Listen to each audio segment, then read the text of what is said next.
The Horrible Gamers podcast may contain content not suitable for all ages. Listener discretion is advised. Welcome, ladies and gentlemen, to the Horrible Gamers podcast, show number 348, to record on April the 4th, 2021. I'm one of your hosts, Jesus and Jesus walks out today. I'm joined by my friend from Little Ohio. I don't know what Little Ohioans do this time of year. They chuck the corn, or they plant the corn. They're planting the seeds right now. Planting the corn seeds. I assume they're planting the corn seeds. Okay. There's nothing grown, I can tell you that.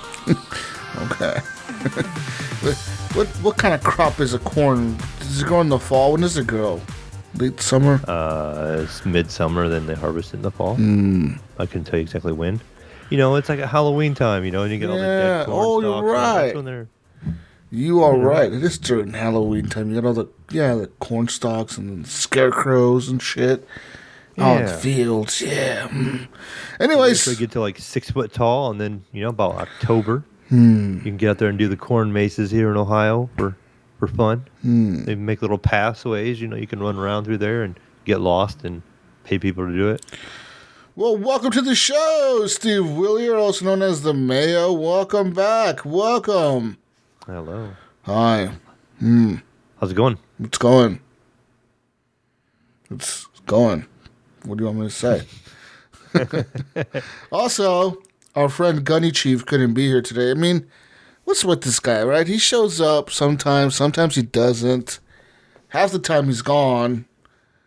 What's going on? What's He's over there playing. We just can't get rid of him. Can't get him off of that house flipper. He's over there remodeling all the time. Is he still doing that over there? I think he is. What kind of house did he buy? Does it need to be that badly remodeled? Did he buy like the worst house ever? Is it just like a shit show inside? Like the walls are all painted different colors and shit. The carpet's all torn up. The tile is all busted on the kitchen floor. What the hell's going on over there, Mayo? Oh man, I don't know. I bet this thing's gonna be either really pristine when he's done, or it's just gonna be crazy. It's gonna be like all fucked up. You should be the one remodeling it, and it's gonna be all crooked. Oh shit. Anyways, hopefully Gunny's doing fine. Anyways, Gunny, we miss you. Whatever. Fuck Gunny. Fuck him. Anyways. I know if I was remodeling a house, it would be all crooked. I don't know about you, Jesus, but my remodeling skills are probably not that good. Listen, I got Mexican blood in me. I'm pretty sure I could remodel some stuff, Mayo. I could tear down some walls, but I don't know about put them some back up. Cabinets together and shit. I'll figure it out. I'll channel my inner ancestors. Get them to help me build. Yeah. Mm-hmm. Yeah, there you go. That's right. Anyways, let's get to some show feedback, ladies and gentlemen. Show feedback is a new section of the show. That's right. Leave some feedback so we can read it here. We got some feedback from last week's show from Jonathan D to the fifth power hall. He said, so the easiest way to watch porn on my PSVR is to buy a non-PlayStation VR? That is terrible advice. There are ways to do it on the PSVR, but involves Little Star and some crazy timing tricks, because that app sucks. That sounds like a headache there. I mean, Little Star used to be free, like on the PlayStation for the PSVR. I know people used to do it to like watch movies and porn and shit on there. You could like upload like video files, right? Like to like a hard drive or like a USB stick or something. And you plugged it into your PlayStation, and they would read that as hey, this is a media device. And then you would go to Little Star and launch it, and then Little Star used to be free where you could like watch anything on there. You could watch like movies or whatever. Like say you downloaded a movie and you wanted to watch it on your PlayStation, but you had it on this USB stick or whatever. You would just stick in the USB stick and be like, hey, I want to watch this VR movie, through Little Star. But apparently after, I don't know, it was maybe a year ago or something like that. Because I remember we read about it where like they were going to charge people then. Like now you have to pay like so many dollars a month to access Little Star, like the video playback bullshit. You have to pay them now to access it because I think Sony got pissed off at them because they were saying, hey, motherfucker, what is this shit? And Little Star was like, okay, we'll charge people. And now they charge people like, it's like a subscription or something, like so much maybe from Sony gets some money out of that then because it's sold in the PlayStation Store. Maybe is it in the store? Maybe it's part of like something. But I know you could download the app on the store, and then you have to pay for a subscription to access the app. Which maybe that's what Jonathan Hall needs to do. Maybe that's all it is. He needs to stop being cheap, pay for the subscription, and get himself some PSVR porn going. He also said, another comment, he said, also on VR boners, it's funny seeing your own boner when the PSVR does the spatial awareness check. Like, oops, but then keeping it up while navigating Little Star is harder than figuring out some condom packages or doing chores with a wife in hopes of sex. Also, shout out to Chavez for the last week's Apex shout out. That's so random at the end. This is like comment went everywhere, okay? Like, he went from boners to looking at his own boner to doing chores to navigating Little Star, and then just a random shout out after all that to Chavez. Like, what the fuck? The fuck kind of feedback is this? Apparently he's lucky he's the biggest, 5 to the or biggest E to the 5th power, because the spatial awareness check, Yeah. Jedi of Light says, at Jesus Walks a Lot, in response to your question, yes, you should get demon souls. Well, that's one vote for yes. Somebody has faith in me. Vaderholic says, great show this week, but I would cross Major Nelson off of your list of guests for the show if he was listening. I mean, yeah, probably. Yeah, I mean, he would come on. Yeah, he's still cool, dude. I think he would still come on, right? He's an old guy. Let's be real. He probably would even say it himself. He's like, yeah, I'm old for like, okay, most people are not 60, whatever. How old is he? 63 or something? Is that what he said? Like that, yeah, right. Most people aren't as lucky as him. They're like not as tech savvy as him. And they're not 63 years old, you know what I mean? And be able to do... Look at Gunny. He's 50, and we can barely get on Discord anymore. Barely. Like, how do I work this thing? How do I get on Discord? What is this podcast? What is this computer thing? How do I turn it on? He's always asking his kid how to turn on the computer for the podcast.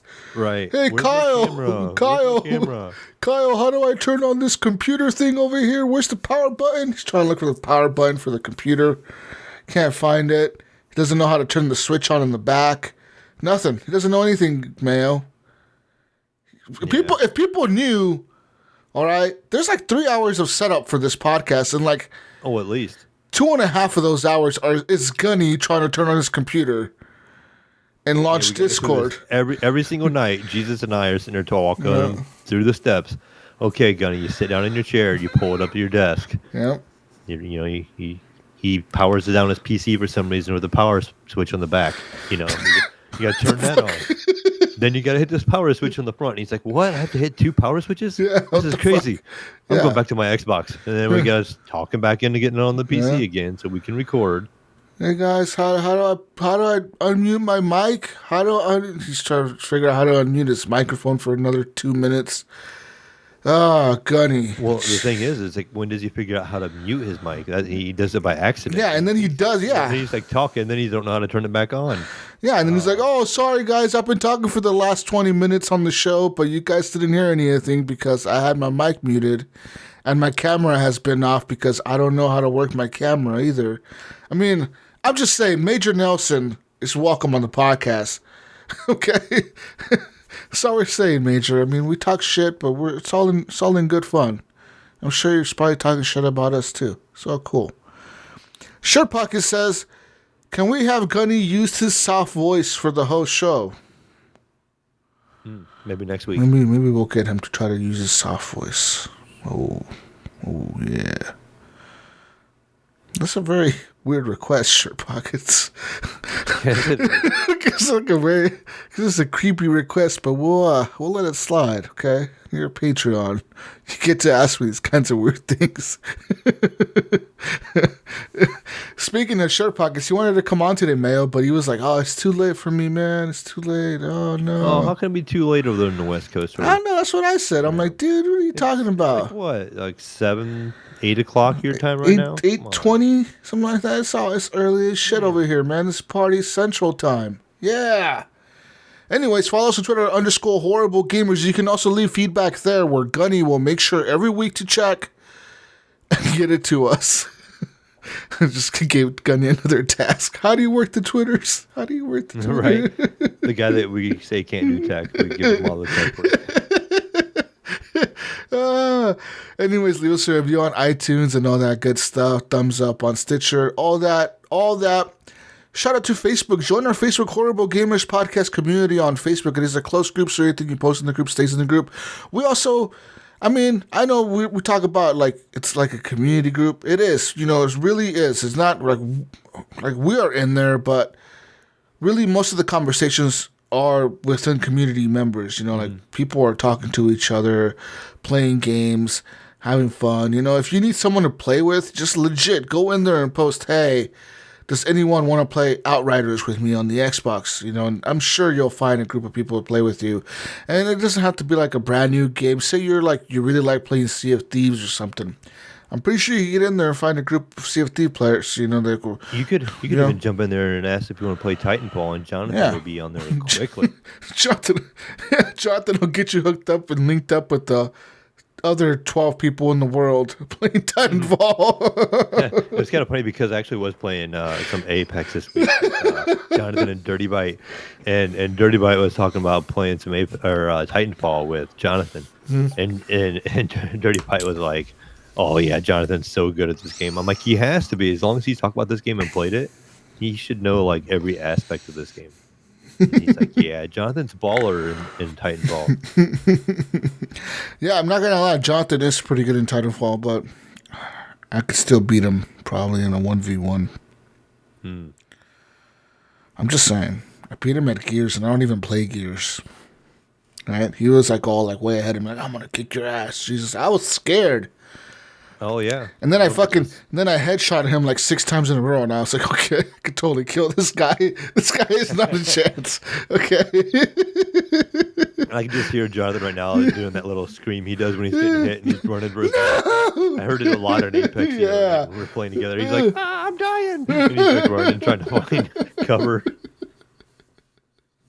I can just picture it now when you were playing them. Yeah, that was funny. That was the best. That was the best time ever. He was like so confident in there. I was like, "Fuck, I'm gonna get my ass kicked." I honestly thought I was gonna lose for the first time for HGP. I was like, "Man, we're gonna fucking lose," but nope.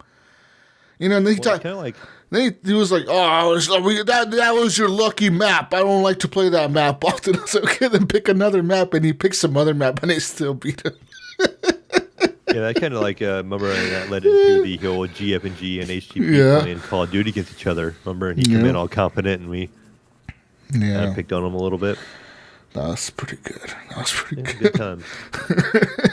Anyways, quick shout out to our Patreon friends over at patreon.com/horriblegamers that support the show with the monies and can request a weird request like Evan Tanaka trying to listen to Gunny's soft voice for 4 hours. Maybe we should do that, right? Like have just Gunny like read like a book, like. Yeah, I was getting ready to say that we could have him do like a little side episode. We'll have him Shirt Pockets. Yeah, we could just like have him read whatever Shirt Pockets wants to. Like, just have it be something like a book that's not like a copyrighted or anything. Like one of those like free to read books or whatever. Like it doesn't have any copyrights or whatever, so we don't get sued by Audible. We could do a new segment. Yeah. We call it Gunny Reads. And we could give him like a 2-line sentence. Just have Gunny read like a paragraph of shit. Yeah, there we go. We could put it in Discord. We could do Gunny Reads, and then somebody could put in a comment, and we'll have to make Gunny read it in his soft voice. Soft voice comments from Gunny. The soft voice corner. Maybe I'll do make Gunny do all the show feedback in his soft voice. There you go. Anyways, shout out to Michael the Leahy Sitch Michael the Leahy Sitch. And Jason Sams. Good old Jay. Is that Jay? Yes, that is Jay. That's Jay? Yes. Why Jay. didn't he tell me he was him? I don't know. Well, shout out to sure. you, Jay. Robert Noble, Sean Pacharek, Chad, Baderholic, Native Lives Matter. I miss Native. Where you been, Native? You know, I know you're listening, but where you been, man? We need to play some I see him Mordhau. every once in a while on Apex. He jumped in one of my games like a month ago. We need to But play some Mordhau or something. Do you still play that? Henley M, Jesse Kraft, Port Chapu, Steve Willier, Adam Sunday, John Jerome, Evan, the smallest D Tanaka, represent. Jonathan, Tyrannosaurus D Hall. Tyrannosaurus D Hall. he's getting desperate over there now. He's like, doesn't know what to come up with. Oh, shit. Jonathan Tyrannosaurus D Hall. Okay. I'm just saying, when I think of a Tyrannosaurus, what do you say? Tyrannosaurus? Tyrannosaurus. Tyrannosaurus. Yeah. So I don't ever remember noticing anything on a Tyrannosaurus. So I mean, it might be. Oh, man. Well, they were pretty big, though. They were pretty big. Okay. Big animal. Them T-Rex probably have big balls. You know what I'm saying? You know what I'm saying? Okay. No, they probably didn't, right? Because aren't they related to, like, lizards and shit? Right, and they have really little arms. Yeah. So. Lizards and shit don't have balls and nuts. What are you doing here, Jonathan? What the fuck, bro? Bill still even the biggest D Garner the second. Yeah. Yeah. Anyways, shout out to all of you guys for being awesome Patreon supporters. I love all of you. And shout out to Phantom Meg for the intro and outro music to this week's podcast as well as last week's podcast. Yeah, I told you I was going to switch it up, Mayo. Mm-hmm. I told you. I liked it. I told you. I was like, yeah, I'm gonna switch it up this week. I took forever to get that music. I had to go find it. I had to download it. I had to fucking figure out, okay, which part am I going to use? Am I going to cut this part out, this part? I was like, fuck it, I'm going to use all of it. You know, and then it was a mess. It was a mess. But it was fun. It was fun getting it all done. And then I was trying to find other music. Man, it's so hard to find, like, good music to use on a show that's, like, royalty-free. You know, that's, like, you're not going to get sued by some fucking company for using their music. It's really fucking hard. It is beyond hard. Like, it's fucking difficult, dude. I was for hours the other day just sitting there listening to tracks that are, like, what do you call it, like royalty-free music or whatever, you know? Oh, it's like 3 hours, dude, just listening to random shit. Like, do I like this? No. Do I like that? No. No. It took forever. I couldn't find anything. I sat there for 3 hours, dude. So it was really bad. It was bad. And there was this one chick, she made really cool beats. She made, like, really cool music, kind of like chiptune style music. And I remember, like, I had her music a long time ago, and I was like, fuck, maybe I should email her. And I was looking for her email, but I couldn't find it. But I know she sent me an email, like, not even that long ago, saying that she released, like, a new album or some new tracks. She's like, hey, I got some new tracks. I don't know if you want to check them out. And I was like, oh, cool. I need to find her again, though, to get some new music on the show. Yeah. Very nice. Anyways, enough music talk. Let's talk about video games that we've been playing this week. Mayo, what have you been playing this week, Mayo? Tell me. Oh, hey, real quick, though, dude. Oh. Where do we listen to the show at, Jesus? Oh, well, you can listen to it on Stitcher. You can listen to it on anything, really. Okay. And what do I wear when I'm listening to it there? Oh, shit, I forgot about that. What the fuck? Who deleted that part? Oh, there, it's still there. Oh, fuck, I just skipped it. Anyways, yeah, fuck, I completely forgot about, we're over here just not wearing any clothes. Listen, man, I want you to head over to Redbubble real quick. Get yourself some clothes. All right? In that search bar, I want you to search for Horrible Gamers. Okay, you see that? What popped up for you? What popped up? What's up there? Oh, well, the acrylic block popped up for me. All right, click on that block. Click on that store where it says more items or something. It should be somewhere around there. All right, now you're going to see a bunch of stuff like shirts, More shirts. Shirts for a female. Shirts for a male. Shirts for a them or they, whoever they identify as. You're going to see some hoodies, some sweatshirts, maybe a nice long sleeve shirt, maybe a jacket, a backpack, a water bottle, maybe a nice acrylic block, some socks, maybe a clock, maybe a dock. What do you think of that shirt on there that has like the logo on it, but it's down each side of the shirt? It looks kind of like a button-up shirt. It looks way different than all the other shirts. Does it? I haven't even seen that one. Has like our, most of the shirts have our logo in the center, but this one has our logo all over it. It's covered. Is it now? Is it? I can see you rocking that shirt, Jesus. I probably would rock that shirt. It's probably why it's there. I probably already own this shirt. I mean, let me check. Have you seen it yet? Have you found it? I'm going to find it right now. I'm trying to I think our audience, too, everybody that listens to the show, needs to go and look up this shirt also. They need to see what we're talking about. Definitely. Let me find it real quick. I've got to find it. It's very unique compared to the other ones. It's got the logo all over it.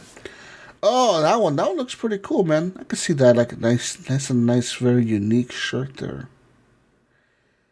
Yeah, we got a classic T-shirt. We got long sleeve T-shirts.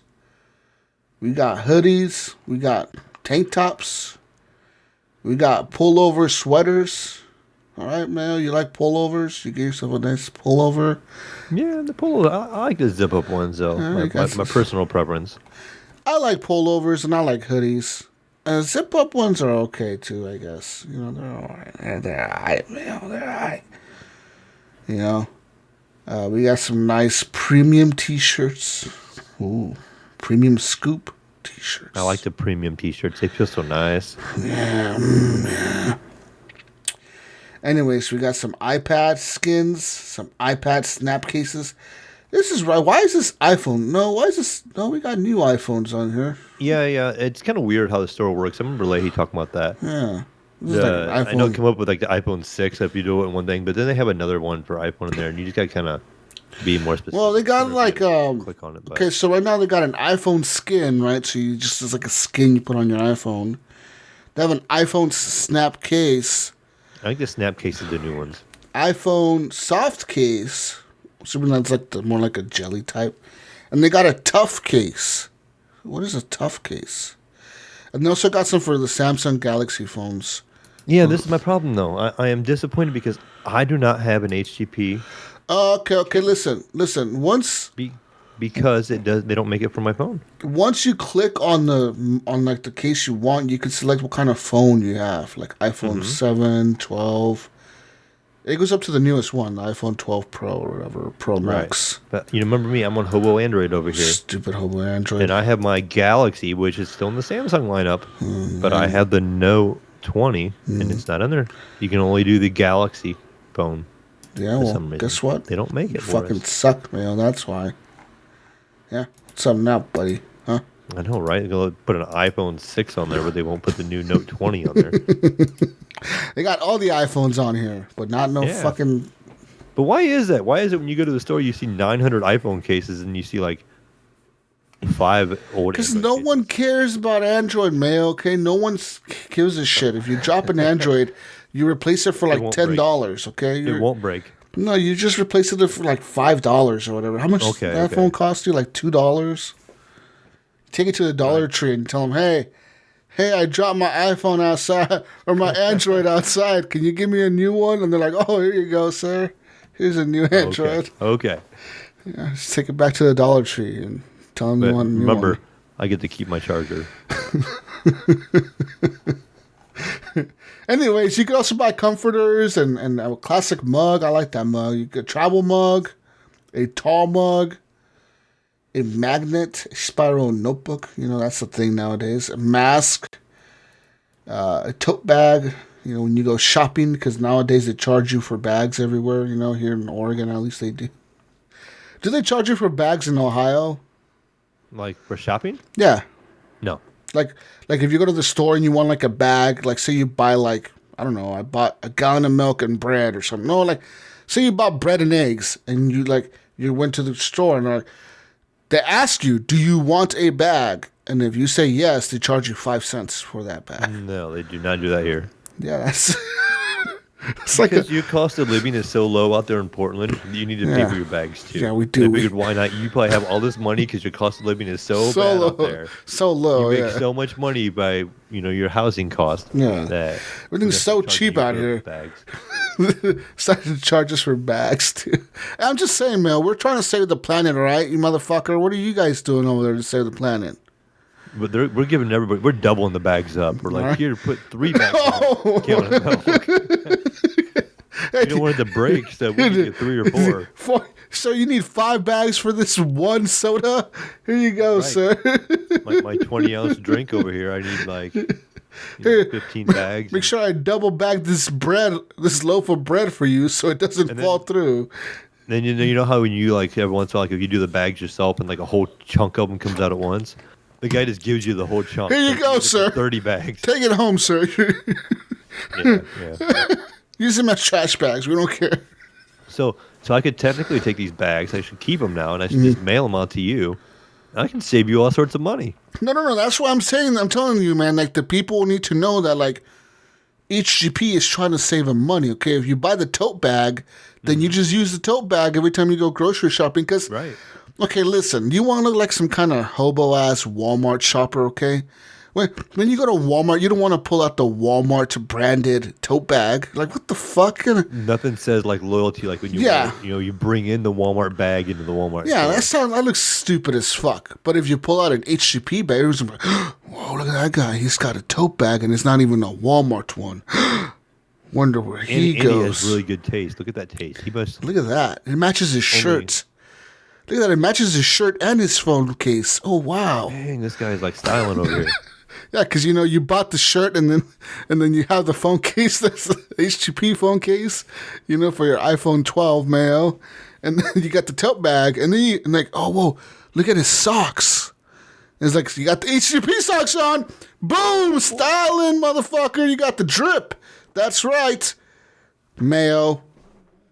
But no, Mayo over here shopping with plastic bags, trying to kill the planet.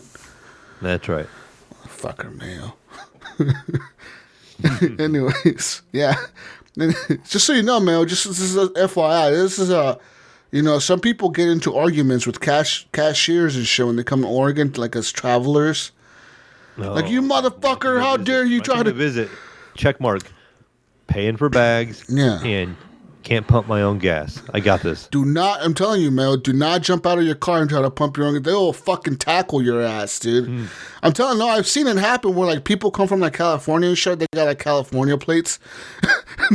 They pull into the fucking gas station, right, to pump their own gas. And, like, jump out. They start swiping their card and all that shit. Because it works just like a regular pump, right? You swipe your fucking card, you put in your fucking zip code or whatever, and is it like a regular pump, Jesus? Do you know? Yeah. I mean, you don't pump your own gas. Well, I mean, I don't know. I'm assuming. Okay, how maybe do you know it's really how it works. Maybe these gas guys have special training. I don't fucking know. Okay, right. I've never years of training. That's why you can't do it. I've never been a gas pumper myself, so I don't know if this is certified. Like a national certified, gas pumper. Maybe this is what they are. Maybe they're nationally certified gas pumpers. And, that special training that everyone in the country goes through, except for us in Oregon. All right. Maybe it's part of your DMV test, Mayo. I don't know. Do you guys have to, like, go when you guys take your DMV driving test? Do they make you guys go to the gas station and be like, hey, all right, now I need you to pump in $20 worth of regular gas in your car? And you have to jump out. We got to teach our own kids to this. Oh, wow. See, so it's not a certified thing then. So I said, if you guys had to do that for DMV, then it might be a certified training course. What if you go to the gas station and you need gas for, like, your lawnmower? You still have to have them. You still have to have them pump it. They pump it for you. See here? Yeah. I could send my 13-year-old up to the gas station. Oh, wow. And carry like a handheld one. Wow. And he could, like, ride his bicycle up there. That's not legal. If I really wanted to. And he could go up there and pump his own gas and pay with cash. That's illegal, man. And leave. Well, anyone I could send a 10-year-old kid to get gas in a gas can, but he can't pump his own gas. He has to pay the guy, and they have to pump it into the container for him. But he cannot pump his own gas. I couldn't either because we're not certified. We don't got the yellow vest on that says like gas station Arco or whatever. So when Jesus pulls up to get gas, right, and you have 3 choices. You have regular, plus, and premium, right? Yeah. And Jesus, the high baller that you are over there, you're like, I want the premium. I'm gonna pay like 60 cents a gallon more. Do you watch? Make sure he's hitting the premium button. You're like, oh, this guy, he better hit that premium button. Yeah. Do you even know how that works? You can watch him. So many questions. So many lights questions. Up. It lights. I know it lights up a light next to the color that you choose or the grade that you choose. Bigger number means better power for your car. Better power. Okay. That's all I know, man. Bigger number, better power. More money spent, better power. All right. Okay. Dodge Ram, American made. I said it sounds like a fucking Dodge commercial. More power, American made. I'm just saying, look, okay, I've seen Californians pull up here, man. All right, them fucking dirty hippies from California, them dirty folks from down there, come up here in their stupid ass hybrid Prius. All right, not a fucking Subaru like a true Oregonian. Okay, we might be tree huggers, but we still like Subarus. All right. Come up here. There's the trees, right? You gotta get off road a little bit to get to the trees. Exactly. You come up here, your stupid ass Prius. You can't go off roading in that shit. Fucking stupid ass car. Anyways, they'll pull up, right? Hey, bro, I need myself some gas, and they fucking get yelled at by the fucking gas. Like, hey, what are you doing? What are you doing? Get back to the damn car. Here now. People, like, some girl started crying one time, dude, because this dude yelled at her, like, so. I'm like, I even told the guy, like, dude, you need to fucking chill, man. Like, that shit was fucking scary, dude. Like, you fucking legit traumatized this fucking girl. Like, she got out of her car to pump gas, dude, and the dude went off on her. And, like, she was from Oregon, but she was obviously, like, a new driver or something. I don't know what the fuck. She just thought she could pump her own gas for some reason. And the dude went off on her. But you know the funny thing, man, when the whole COVID shit happened, what happened? They let everyone pump their own gas for, like, months. Oh, look at that. Because of social distancing, then like everyone has to pump their own gas now. So, I just like, do you know what the reasoning behind that is? Like, why you guys don't pump your own gas? I think it's something to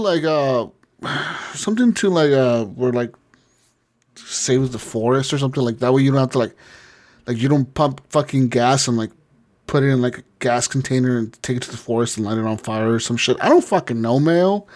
Why? I don't know. I'm just curious. I didn't know if you knew. It's intriguing to me, honestly, because it's such a weird thing, like not pumping your own gas. To me, it's just like that's what you do. You get out and you put gas in your own car. Yeah. It's really cool. Like it's like the only time I ever seen that is like in a cartoon or something, like old timey, like 1950s type shit. I mean, I have days I wish I didn't pump my own gas. Here in Ohio when it's like 10 degrees outside. Yeah, that's when it's cool, man. And like Oregon is like always raining, dude. Like I'm telling you, like from like fucking August to like June, it's rain. So, and then it's not just like a little bit of rain. It's like fucking like pouring rain sometimes, like fucking thunderstorm and windy and sideways rain and shit. And these guys are out there being heroes and pumping gas for everyone. Yeah. I can remember days where it'd be like 4 o'clock in the morning and I'm going to work and I needed gas or whatever. I didn't get the night before or whatever. Yeah. And I'd be out there freezing. It'd be like 2 degrees and like -5 with wind chill or something like that. Early morning trying to wake up and I'm out there standing beside my car pumping a full tank of gas.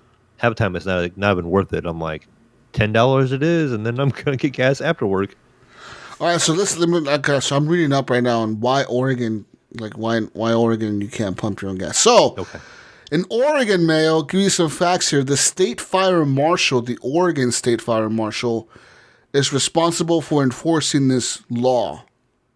And he can fine a gas station up to $500 per incident if they catch you, like, letting people pump their own gas. The owner of the gas station gets a $500 fine per occurrence. So like, if I pull up my own gas, then Mayo pulls up, like, that's $1,000 right there. Fine. Boom. Also, number one reason that they said that there's officially 17 reasons Oregon requires a pump attendant. 17? I can't even think of one. There's officially 17 reasons. Okay. 17 reasons, Mel. But let me give you 3 of the main reasons. Okay. A fire hazard.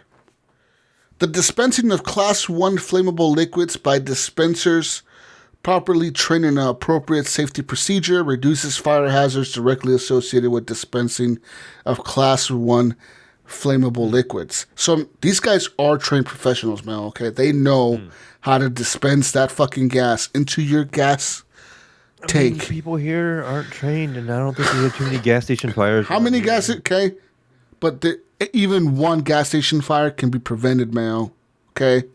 Okay, I don't know of any. Okay. Even one is too many, okay? Even one gas station fire is too many gas station fires. Okay, also, let's see here. Service to the seniors and disabled. Says here, so the dangers described are heightened when the customer is a senior citizen or has a disability, especially if the customer uses a mobility aid such as a wheelchair, a walker, a cane, or crutches. Self-service dispensing at retail presents a health hazard for these people and unreasonable discomfort to the person with disabilities. Elderly people, small children, and those susceptible to respiratory disease. The Federal Americans with Disabilities Act, Public Law 101-336, requires that equal access be provided to these persons with disabilities at retail gasoline stations. That's right. So, yeah, that's right, Mayo. What's up? You guys think about your seniors or your disabled or your children? No, we do not. We're like, jump out and pump your own gas. Yeah, you old fuck. Get out your stupid ass cane and pump your own gas, you fucking lazy fuck. We don't care if it's icy outside and ice everywhere and fucking snow and ice and you're going to fall over in your walker, lady. Get out and pump your own gas. Because you should be out in the ice and the snow when you can't walk and you're on a walker. I don't know. See, when you're old here, you just have your kids get out and do it. But it could be a hazard for the kids because they're not trained professionals in the dispensing of Class 1 flammable liquids. All right, Mayo. God damn it, you motherfucker! All right. Didn't you say you could send a kid to get gas? Well, they can get it. Back? They can carry it back, but they cannot. So they can't pour it, but they can drive down the road with it. Yes. On their bicycle. Yes. Then it drip as they go. Yes, they can pour it into a gas mower or something like that, a lawnmower if they need to. Right. In the yard, they can build a lawnmower and all that stuff. But you just also put it in the container. Also, another reason, a very important reason, Mayo, is this creates jobs for people, Mayo. Okay? It does. This creates jobs. This, contributes to the unemployment pool becoming smaller, especially among young people that need jobs. But I get that it creates a job, but where does that money come from? Do they charge you guys more for gas there then, probably? Because you have to create this job? Okay, well, how much is the gas for you? I don't even know. I don't pay attention. Honestly, I fill my car up like once every 3 weeks because my car gets 40 miles to the gallon. And well, I mean, these people are getting paid by the company they work for, the gas stations they work for. Yeah. Yeah. So, yeah, I mean, that'd be pretty much a full-time spot, I would think, standing outside pumping everybody's gas. Well, it's mostly part-time work. So, they give people 20. Gas stations are a lot different. I think you were saying your gas station is more of a gas station. That's it. Most of mine around here are convenience stores on the side, basically. Oh yeah, a lot of them do have convenience attached to them. You have a Circle K or 7-Eleven attached to it. Yeah. But a lot of them are just gas stations. Also, a lot of them you just pull up and that's all they do is give you gas. So we don't really have that so much here. Pretty much all of them are convenience stores. Okay.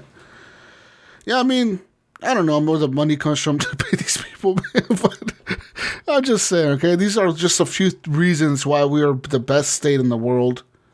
Okay? In the whole world. Best state ever made. Don't have to pump our own gas. Also in, I think New Jersey is another one that you don't have to pump your own gas. I think you're right, because I was talking to somebody at work about it, and he was saying... New Jersey. His aunt or something like that, and they came and she never drove. And then his uncle died. So then she came here to visit, and then she was trying to figure out how to pump her gas because she was 60 years old and never pumped gas in her life, and she didn't know how to do it. Yeah, man. And they had to show her. Well, I told you that one time I went to Vegas and I had to put gas in the car, right? So I get out because I knew I had to put my own gas. So I get out and I go inside. I go inside, right? Because you gotta, well, I'm sure what you do, Mayo, is you go inside and you tell the attendant, I need $20 on pump 5 or whatever, right? And then you go out and you pick whatever grade you want, right? Or you can do the little card swiping outside, right? Yeah. Well, I went inside for some whatever reason, and I told the lady I want my car filled. Like she knows how much.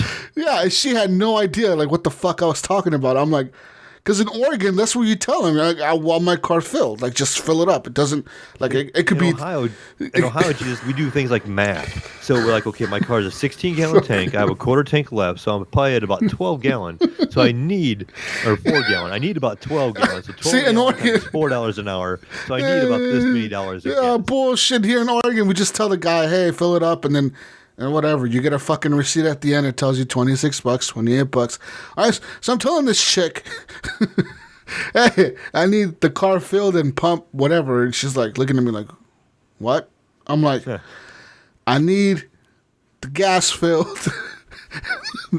in the car right there. And she's like, what do you mean you need it filled? I'm like, I want the fucking shit to go full, like full tank. Like, what do you mean? Like, I was getting mad at her, right? Because I'm like, you fucking dumbass. I'm talking. Like, she's thinking the same thing. She's like, you fucking idiot. Yeah, she's looking at me like I'm a dumbass. And I'm looking at her like, you're a dumbass.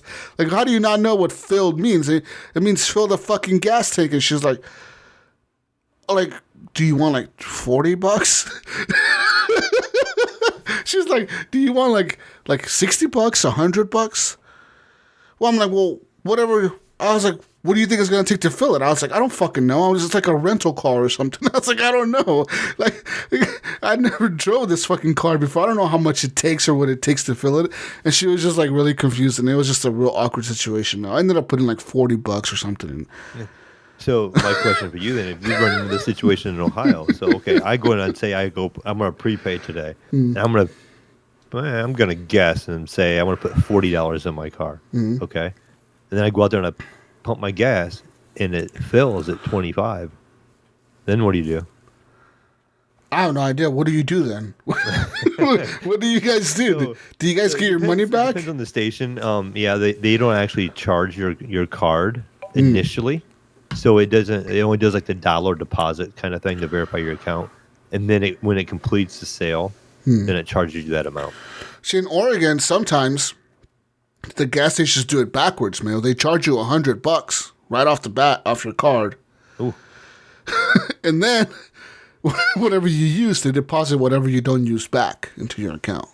That'd be a rough day if you only had like 95 in there. Exactly. So like if you're under, like it's happened to me before when I was younger, I was fucking broke as shit. And I wanted to fill my car up, and I knew I had like $40 in my account. I'm like, fill it up, And they're like, so your card keeps getting declined. And I'm like, what the fuck you mean my card? What do you mean? And they're like, well, your card keeps getting declined. Like, we cannot charge you. We cannot fill it up. We can't charge your card. And I'm like, what do you mean? What's the hold? And they're like, well, the hold is $100. Like, you have to hold $100. And I was like, God damn it. So I had to be like a hobo and like, all right, I got put like 25, 60 in there or something. I don't know. But I was just saying, like, yeah, I don't know, man. Like, these are the stories, man, of living in Oregon and Ohio. We just pump our own gas, I don't know. Anyway, our little tangent's over, I think. Anyways, what have you been playing, man? What have you been playing? No, what have you been playing? What have I been? Oh man, I've been playing the same couple of games again all week for me. Again, it's still been Apex. I'm telling you, Jesus, I am determined to get through this season pass. I'm going to get my money out of it. I'm not going to pull a Jesus Walks a Lot. I bought the season pass. And I'm going to play the whole entire thing. Whoa, wait. Okay, well, pulling the Jesus isn't actually a bad thing because, okay, as far as I know, Activision has given me all my money back twice now. Because you didn't use it at all. Like, I think they realized, like, hey, this guy's like a loyal customer of ours. Like, he like buys every Call of Duty or whatever. since like Call of Duty 4. We know that. So how about let's just give him his money back or something? You know, it's really weird. I don't know, man. I don't know if it's happened to other people, but for me, it's happened to me twice now where I bought the season pass, I don't play it, and then like I'll have like 1,700 COD points in my account, and then the season ends and I'll have like 3,900 COD points back in my account because they like added the points back.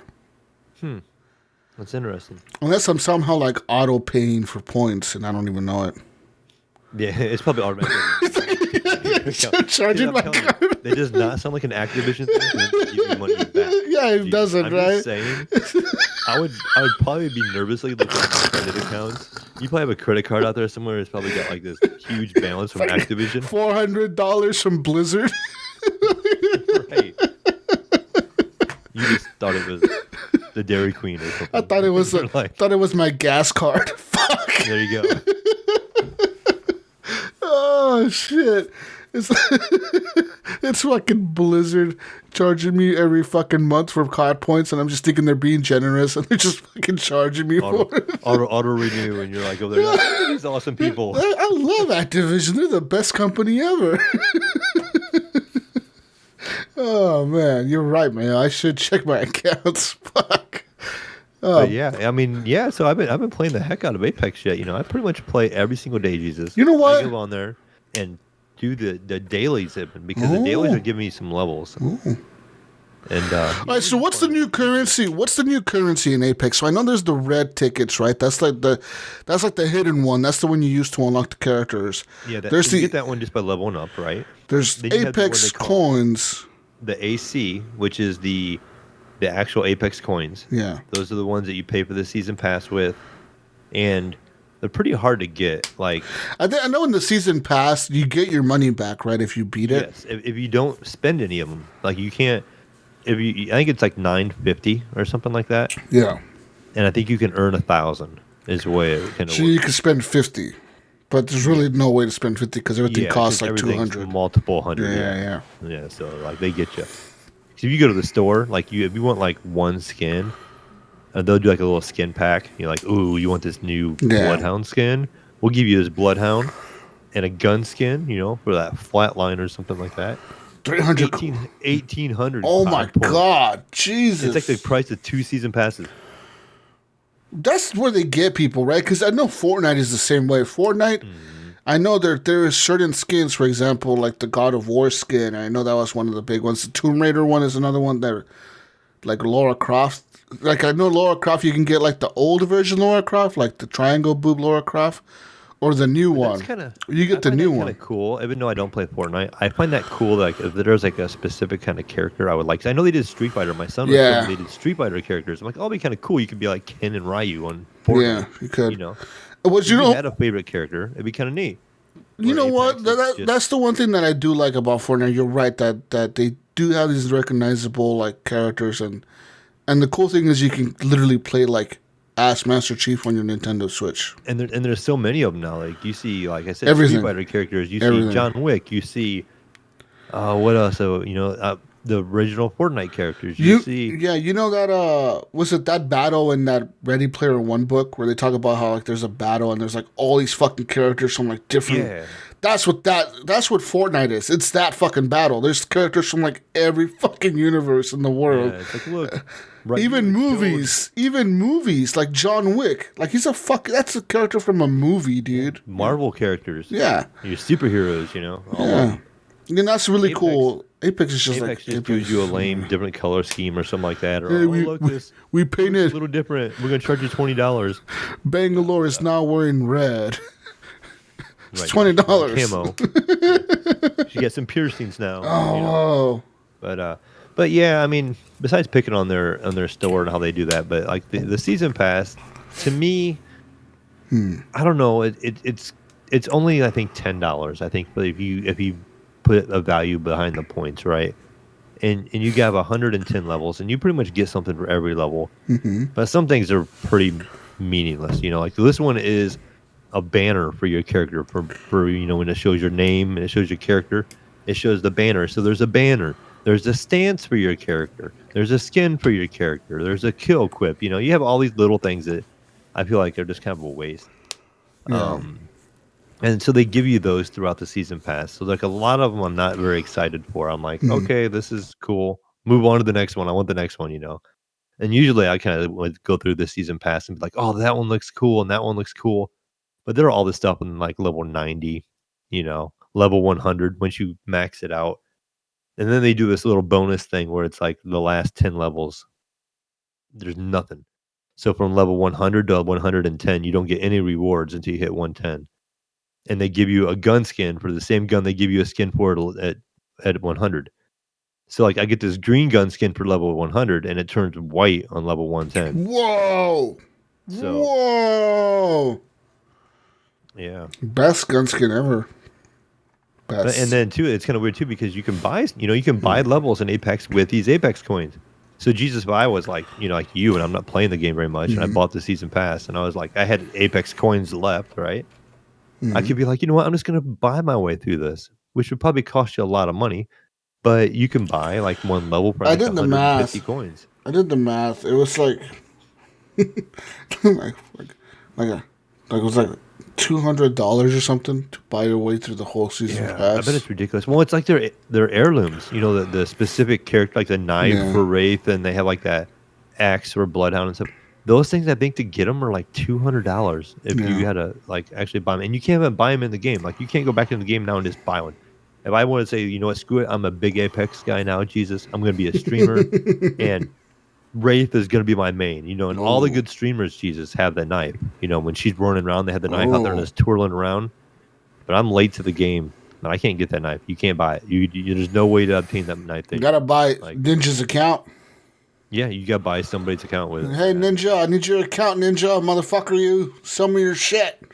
Yeah, but yeah, so that's kind of cool that they're, but it's just crazy how expensive they are. Like $200. You have to basically you have these event items, and you have 24 of them. It'd be like legendary skins for all the characters, and then like a rare skin for like guns and stuff. And you have to unlock all those skins to get the 24 heirloom currency that you need to get the one for that person for that event. So like right now it's Bangalore, like you had to unlock all these 24 skins to get to Bangalore so you can get her knife, you can run around with her knife. It's just crazy what you have to do to get it. And when you play the season pass, you think you would get a couple of those skins by playing the game just at random? No, the only way you can get these skins are you buy the Apex pack that has those skins in it. So, and you got to pay like $50 for I think a 7-pack of those. So you have to buy that 4 times, 5 times, 4 times. So, and that's saying you don't get any duplicates. And I think they said it's like a 50-50 shot that you get a legendary. So you don't even know if you're going to get all the legendary things out of it. So it's still a roll. Damn. It's tough stuff. I don't know why. I can't believe they don't get more heat from that than they do. But I am, Jesus. I'm up to level 103 on the season pass. I think I'm level 160 as a character. Still enjoying the game a lot. I did get to jump on the other night, and I was playing with Jonathan Pinpoint over there, and I happened to catch him on.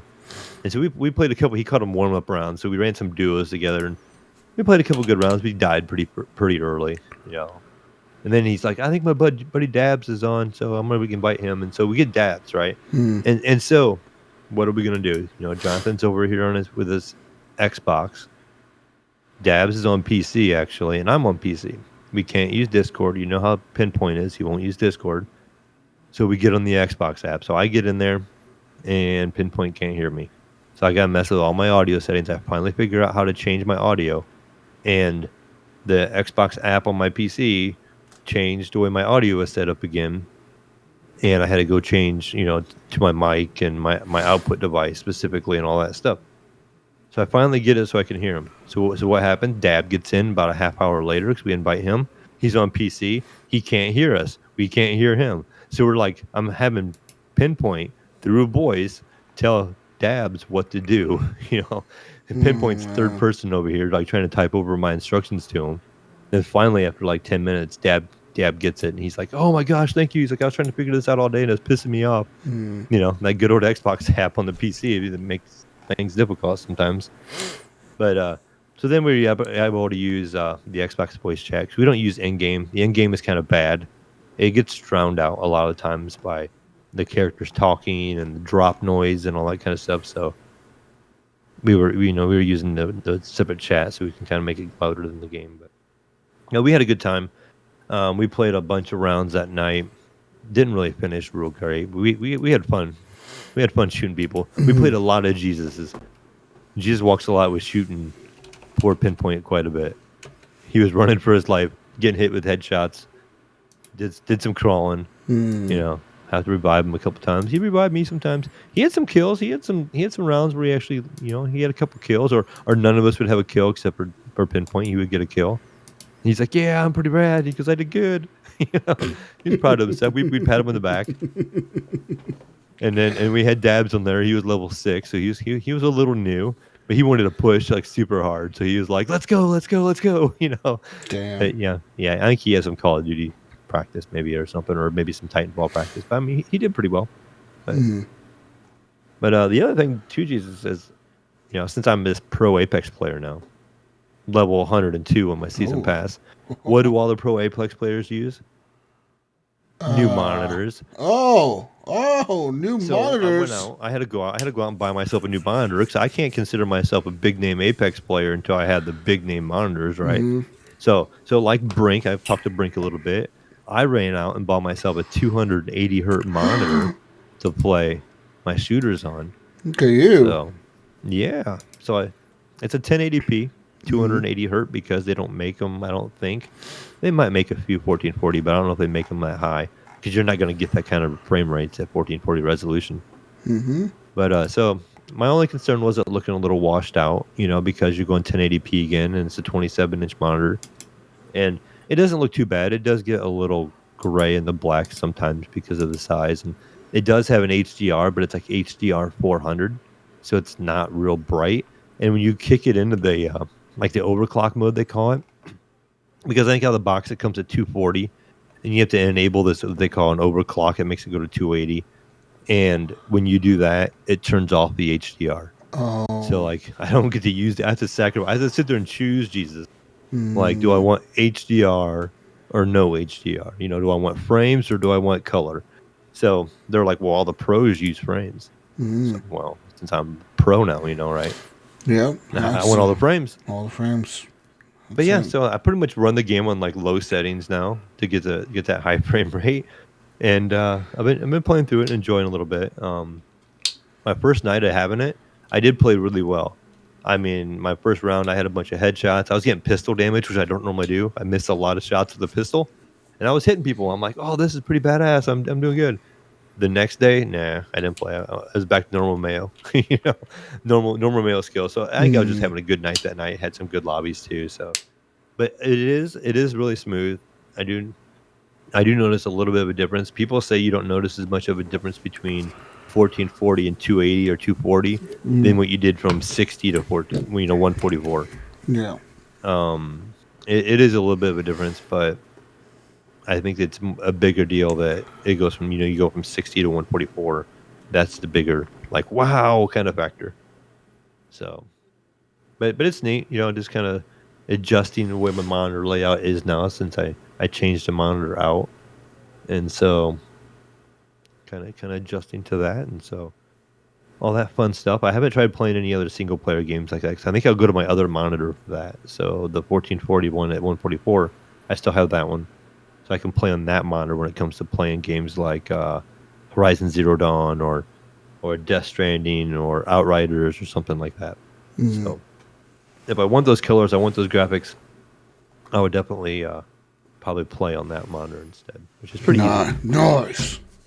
I have a big area on my desk now where I can just switch. I can just slide over a little bit and be on the other monitor. But besides that, Jesus, I still been playing Spider-Man. I still have not started. I have not started The Last of Us Remastered. Yeah, I want to wait until I get some Spider-Man done. I did breaking news too. I guess you were kind of there for this, but I did get a PS Plus account, so I do have a PlayStation account. So I have a whole whopping, I think, 3 friends on there now. I have you, Gunny, and of course Jay, Mister PlayStation guy over there. Oh, He nice. messaged me right away. He's like, "Well, you got an account. You need to set an account up." So with me doing that, my gamer tag is, for some reason, this is an old account, the Mayo 01, your favorite account. So you can have to come find me on PlayStations now as the Mayo 01, and got that set up. I claimed those 3 games, so I'm glad I had those games in my library, and I was able to do the saves. So I started Spider-Man back over. I was only at like 30% anyway, so I'm pretty much back to where I was at this week. So I really don't have a whole lot more to report. Like, I pretty much played the same stuff twice, except where I went through it a lot faster because I knew what I was doing a lot better. Yeah. Especially like through some of the little puzzles and stuff like that, or I knew this ability was good and I didn't like that ability, so I kind of changed up some things too a little bit, but it kind of streamlined through it. My oldest son has still been playing it, and he's been doing the DLC. So my friend that we borrowed it from, this time using his PlayStation, he had all the DLC for it. So he just finished the Black Cat DLC, and he's moving on to the next one. So again, he's trying to 100% the game. But I think that's the one I finished first, was the Black Cat one. I need to do the other ones. yeah, do you have to do them in order? I'm assuming, because I think that's not way I think the story is based like in order. Yeah, like there's like a story there. Like Yeah, he was saying the second DLC picked up off of the first Yeah. one. Right? So he Yeah. was like, "Oh, that's really cool that they did that." I'm like, "Yeah, it makes sense because they were timed releases probably, and they just Yeah. continued on the story." So, but the game still looks great. It still really plays well. Every once in a while, the PlayStation will kind of hiccup a little bit, or something will freeze for a second. But I mean, it's not very rare. Like just some Yeah. kind of little hiccup or something like that.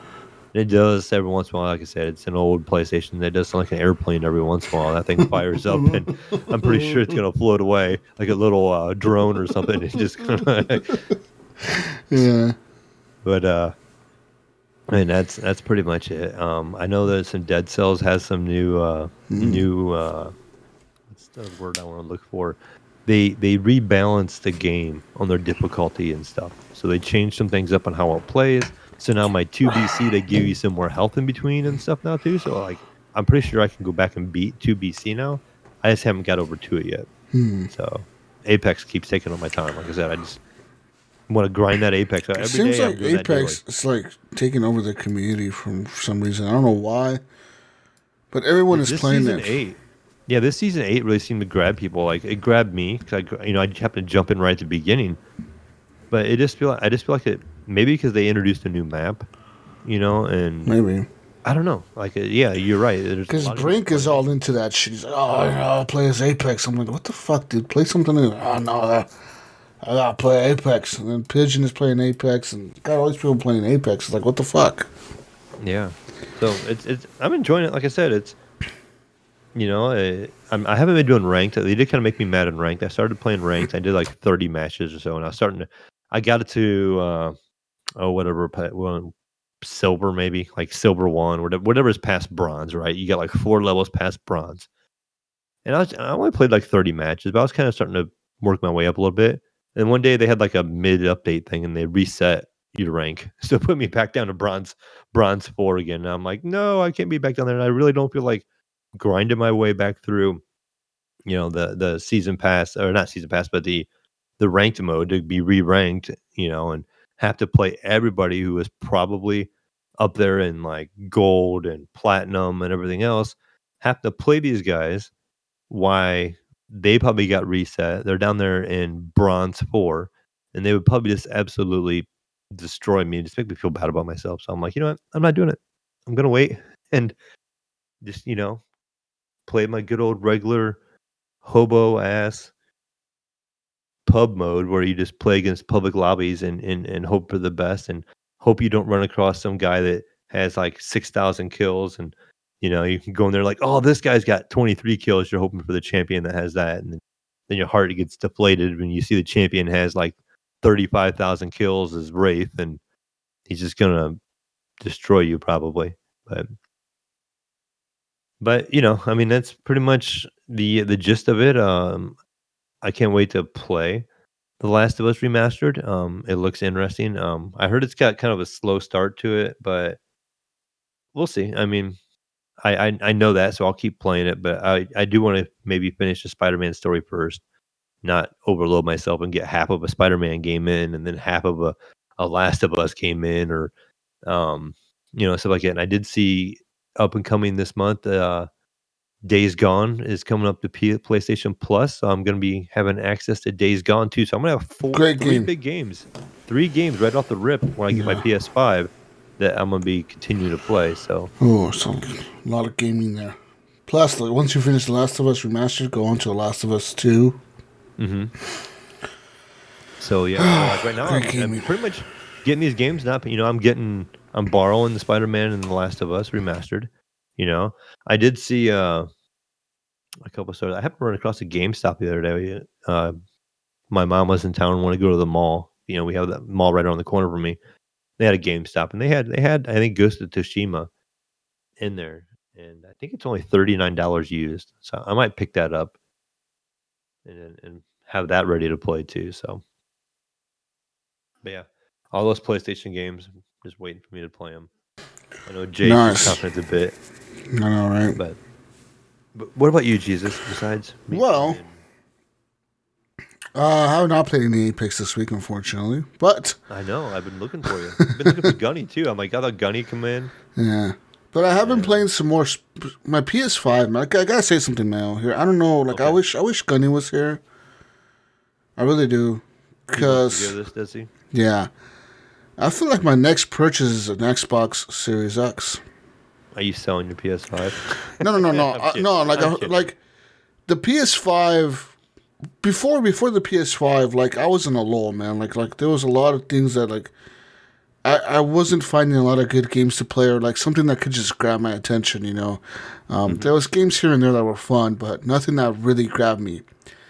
But ever since I got my PS5, dude, I don't know what it is. If it's just the convenience of being able to just hit the button, turn it on, turn on the TV, and just fucking play. I don't know if it's the convenience factor or what it is. If it's the game itself, I don't know what it is. But I feel like I'm gravitating more towards console gaming lately, man. And I don't know if it's just the convenience factor. If that's what it is.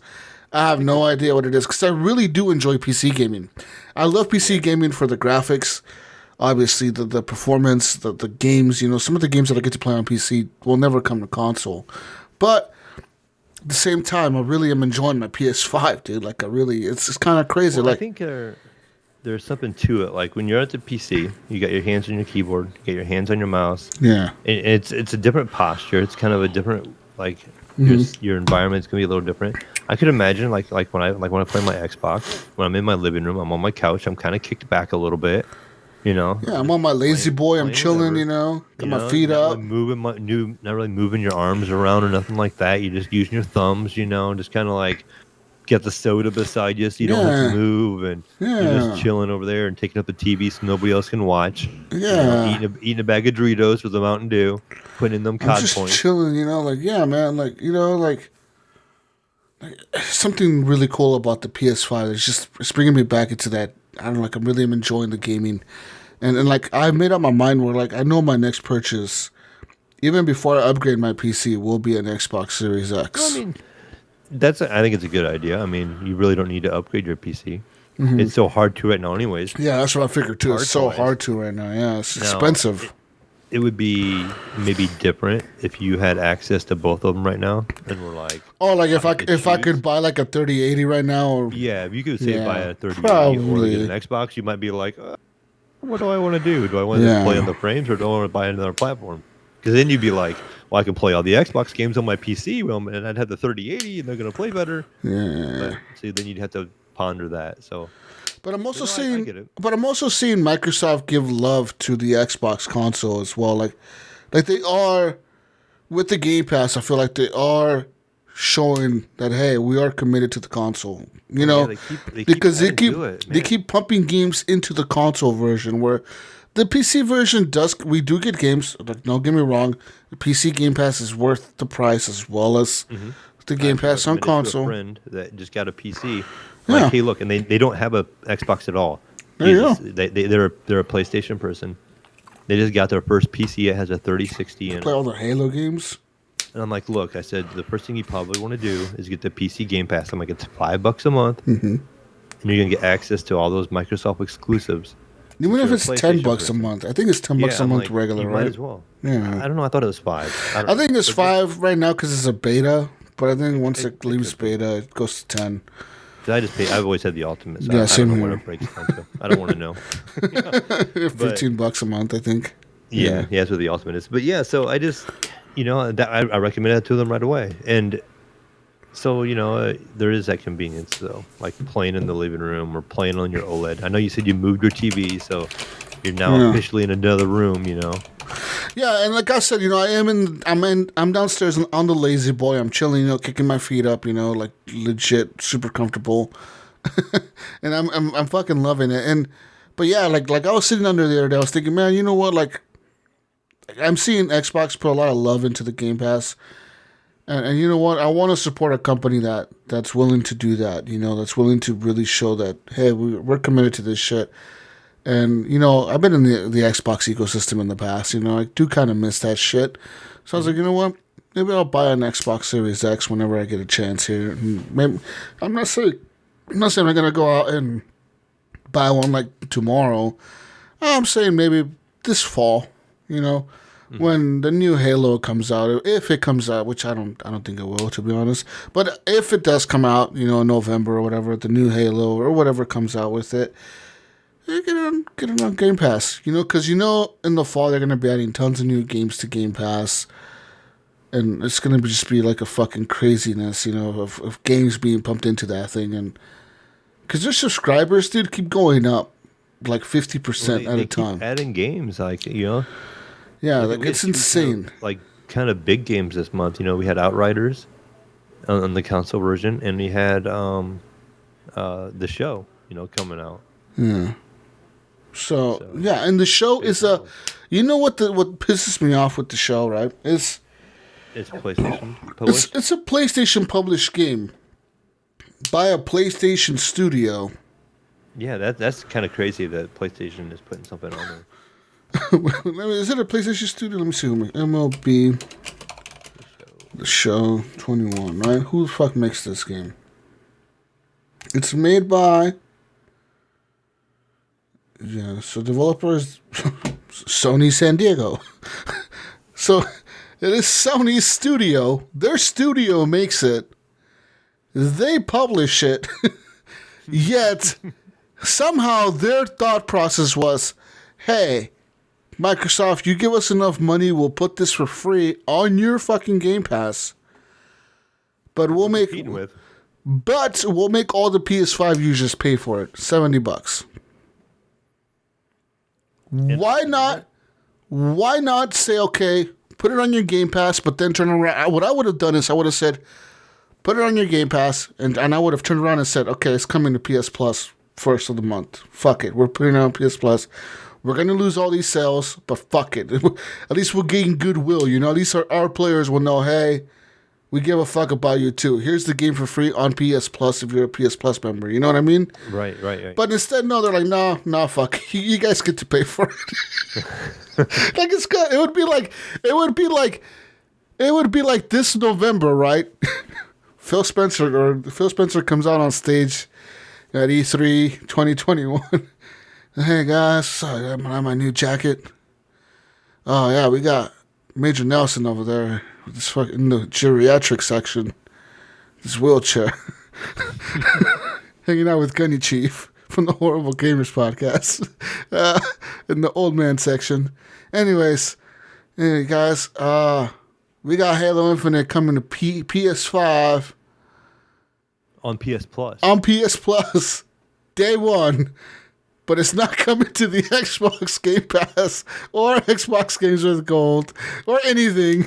But you can buy it. You can buy it. You can buy it day one on the Xbox for $69. It would be just like that. It would be like some fucking game that Xbox makes, like Forza coming out on fucking PS5, and then the PS5 players get to play Forza for free on PS Plus, and we don't. Like we have to pay for it or something. It would be like that. Like it's a slap to the face to your fans. I was seeing some articles about that, and people were complaining there on Twitter, and they were like, cancel your PlayStation or cancel PlayStation Store until they take care of their fans or something like that. I was like, what's this about? Yeah. And I think it was something about like that because they were mad because they were like, I'm not buying anything from a PlayStation Store until they treat us better.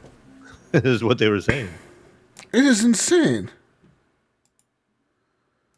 It is a weird move. Like, why? What is Sony thinking about doing that? Like, okay, so Xbox people are going to play your game for free, and the PlayStation people have to buy it. What? You know, like it just doesn't make any sense. Or is Sony like hoping that people are going to like the game so well they're going to go out and buy a PlayStation? Like, oh, Sony makes this really good baseball game. Jesus, I want to buy a PS5 now. No, that would be stupid. Because it's on Xbox. Right, but I mean, say they're trying to like lure people in, like, look, we make a good game, so come buy a PS5 to play our other stuff. Yeah. I don't know. Like, that's the only thing I can possibly think of it.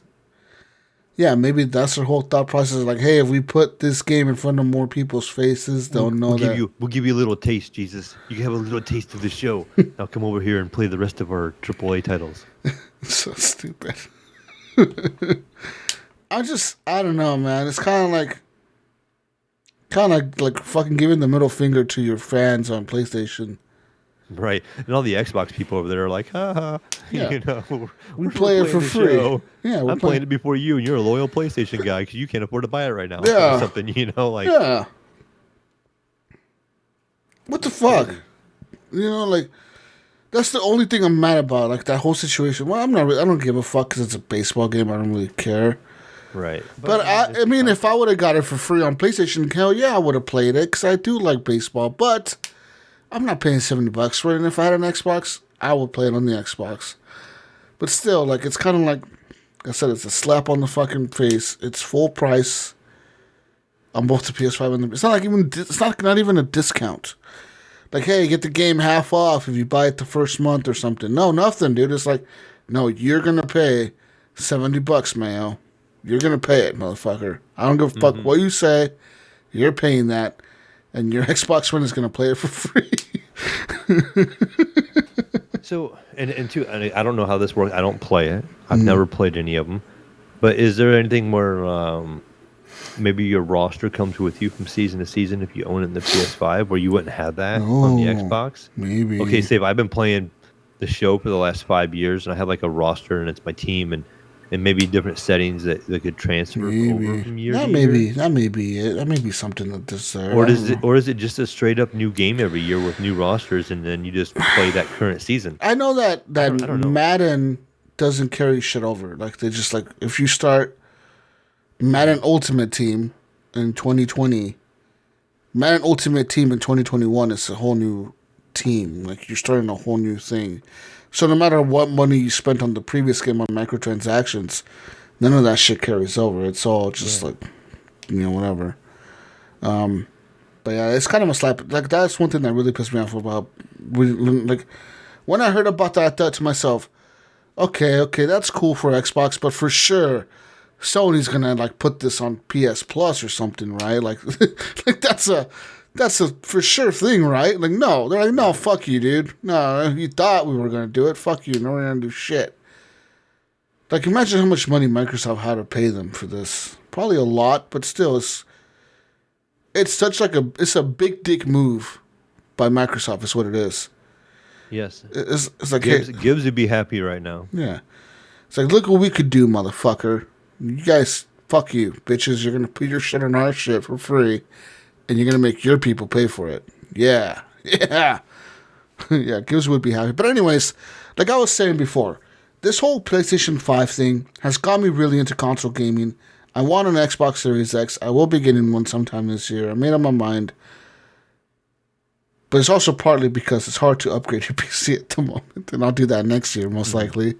But with all that being said, man, the games that I've been playing, like usual, just playing Miles Morales, PS5, Spider-Man, fucking incredible game. Do you know how long the game is? IAMS told me that somewhere like 12 hours to 15 hours, 17 hours. The other one's probably what, like 7? I think I looked it up and it was like 17 to 25. Yeah. So it's about as long as the first one. Maybe a little bit shorter. He said maybe it was like shorter. Three-quarters of the length, maybe. He said it was a little bit shorter than the first one. Like, you can get through it pretty quickly, he said. And I feel like I am progressing through the story fairly quickly. I got to like a major arc in the story, I feel like. Like a major plot point happened recently in the last cutscene that I played. And, but yeah, other than that, I've been playing that. So, just for me, since I don't know much about this game yet, and I've been playing the other Spider-Man. So the other Spider-Man has your typical heroes. It has Electro and Shocker and Rhino. So as Miles, I know he kind of fights some different people, right? Or has a different universe in a way. He has like some friends. You have Mary Jane and stuff in the other one, and then yeah. So he has this friend. I forget this Asian guy. I forget his fucking name. He was in. Was it the chubby kid? Yeah, the chubby kid. Yeah. There's this chubby Asian dude who's like your best friend. I forget his name, but he's your best friend. He's like, he knows that you're Spider-Man, and he's like, he can see what you see through like his computer, and he can like. I'm thinking from like the movie. Yeah, he looks. Was it Miles Morales? He's exactly like that dude from the movie. It's pretty much him, like exactly him, kind of. It even kind of looks like him, to be honest. And who else? There's this chick who's also his friend, but there's a whole plot twist there that I don't want to spoil. There's his mom, which is like this lady who's running for mayor or whatever, like not mayor but representative of the city or something. His dad died. He used to be a cop. There's this uncle. That was in the first one, right? Yeah. He like got blown up or something. Like in the city, yeah, he was receiving like an award or something, and he got blown up. They were fighting the demon guys. The demon guys killed him or whatever. Yeah. So the same villains are in this game. Like there is Rhino and there is those villains in this game, but he is not fighting them. He's fighting this whole new faction of enemies that are like they're against this corporation, but maybe the corporation's really the evil one. So you're kind of fighting both. At least like this corporation and this evil guys. I don't know if they're part of some comic book or something. I don't fucking know. I don't have a clue. Yeah, I don't do the comic book stuff. The only thing I know is what I've seen on the movies. Yeah. Or I've seen the what is that Spider-Man animated one? Spider-Verse? Into the Spider-Verse? Yes, Into the Spider-Verse. I've seen that.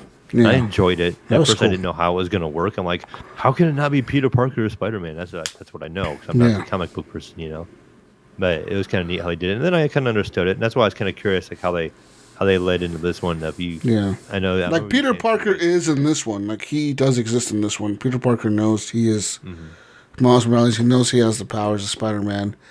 And like I said, Peter Parker, and the whole reason he isn't there for this story is that he goes to France with Mary Jane for some fucking bullshit thing that they're doing over there. Some story she's working on.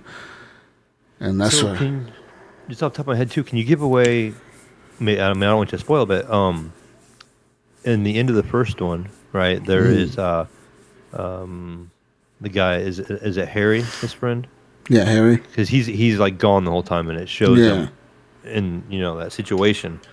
And so, is he in the Miles Morales one then, or is that something they left? Not at all. I haven't seen him at all. I haven't even heard from him or anything like. But you know what I'm talking about? Like he's kind of like people don't know that he becomes a Green Goblin or whatever. Yeah. Or the Hobgoblin, one of them two. Yeah, he's one of those two. One of those two. His dad is a Green Goblin, isn't it? Or is he the Green Goblin? Yeah, I don't know. That's why I said he's one of those two. His dad is the Green Goblin. Yeah. His dad becomes a Green Goblin, and he in the game that you're playing, I think Harry is gone, but Harry is actually sick. He's like dying or something. And that's what they show at the end, right? He's in that tank. Yeah, he's like dying from cancer or something's killing him. Yeah. Yeah, I didn't know if they continued on any of that story. No, actually, they never even brought that up in the new one. Like in Miles, they haven't even mentioned Harry or anything. I mean, that's kind of how it ended, wasn't it? Like, wasn't that like the final cutscene? It kind of shows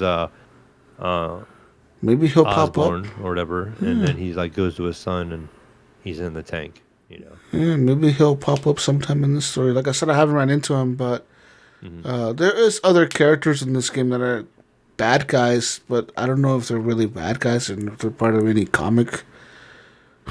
But they do have like names for them. I forget their names at the moment, but they do have like a name for this guy. But yeah, anyways, they did a really good job of bringing out people, because even on this one here, as I watched my son play some of the DLC, he was doing the Black Cat DLC.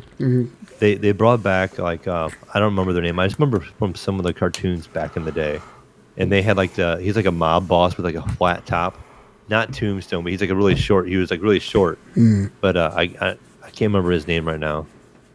But like he's in it and stuff, and like the more obscure like names, you didn't fight very. What I'm surprised I haven't seen actually is Craven. You used to see a lot of him. Like Yeah. You're the Hunter, right. Craven the Hunter, because they've done all these other big names, and you haven't had anything with Craven either. So Yeah, but like I said, like the game is so well done. They did a new update this week, or last week, or this week actually. They did an update for the PS5. If you have the PS5 version of Miles Morales and Spider-Man, they added a new suit to Miles Morales, and I think maybe they've added a new suit to the Spider-Man game as well. But I know Miles Morales one got a new suit for his character or whatever. But they also added something called like dynamic muscle movement technology or something. They had a fucking whole name like for a little it. article on that. Like I thought it was like a fix, or maybe like a patch to fix the way the muscles looked on the PS5 version, like something wasn't rendering correctly or something. They said it was. That's what I thought it was. They said it wasn't that it wasn't rendering correctly, but now it'll render more realistically. So like when he's like swinging through the city, the muscles in his arms will actually reflect like if he was gripping the web or whatever. Like, or when he's turning left and you're swinging your body to the left, the muscles in his body will actually contort like in real life or whatever. Which is really weird why they would go through that much work to do all that. like who's like at no point playing the game before that I think to myself, his muscles don't look right. Not there. Enough. That bicep looks the same size as the other bicep, and he's swinging that arm. That can't be right. Stupid game. When he punched that guy, that muscle, that didn't look right there. You know what I'm saying? And no, man, I got no one. I don't think anyone was paying attention to this. This must have been like some guy, some nerd at that fucking studio that thought like it was really bugging them to do. Guys, can I please do this? I could do this, guys. I could do this. Or they were trying to get rid of him. They put him on a side project, and he actually got it done. They're like, hey, Billy. Hey, Billy, you go over there in the basement. You really want to do something? Spider-Man. You really want to do something useful? Go design muscles. And he came back like a week later. Here you go, guys. I'm done. Now what? Oh, fuck. God damn it. Thought we got rid of him. That's fucked up. Poor Billy. You leave Billy alone. Anyways, yeah, been playing some Spider-Man. I've also been playing a lot, Mayo. Like a lot of, Days Gone. Yeah. I mean, a lot. Like, so we finally got to the point where, like, this is when you were talking about with Jay, right? So you got the hordes of zombies. Yeah. We got to past these hordes now. Have you found these hordes? Well, the hordes are from the beginning of the game. Like, you can run into these hordes fairly early in the game. Do I recommend that you take on these hordes fairly early in the game? No. Do I recommend you take on these hordes late in the game? No. Do I recommend you take on these hordes ever? No. No. Anyways, so yes, these hordes are they're still in the old map, because I'm in the new map now. There's like it's almost like a split off of the map. It's like the north side of Oregon and like the southern side of Oregon. And I'm in the newer one right now, in the second part of the story or whatever. I would say this is the second half of the campaign. But I did go back to the first part. Like we went back to the first part of the map. To the first map to open some research facility up or something. Some building had to be opened and unlocked with this character that I went with back. But anyways, fucking yes, the hordes are there.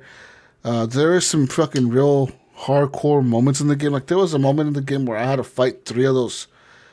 Like there's these guys. I don't know. I think they're called breakers. There's these fucking huge guys. They're like 6 feet tall. Big dudes, big muscly guys. They run at you really fast and they grab you and try to pound you on the ground or whatever. I had to fight 3 of those guys at the same time. It was a fucking bitch, dude. I ran out of all kinds of ammo.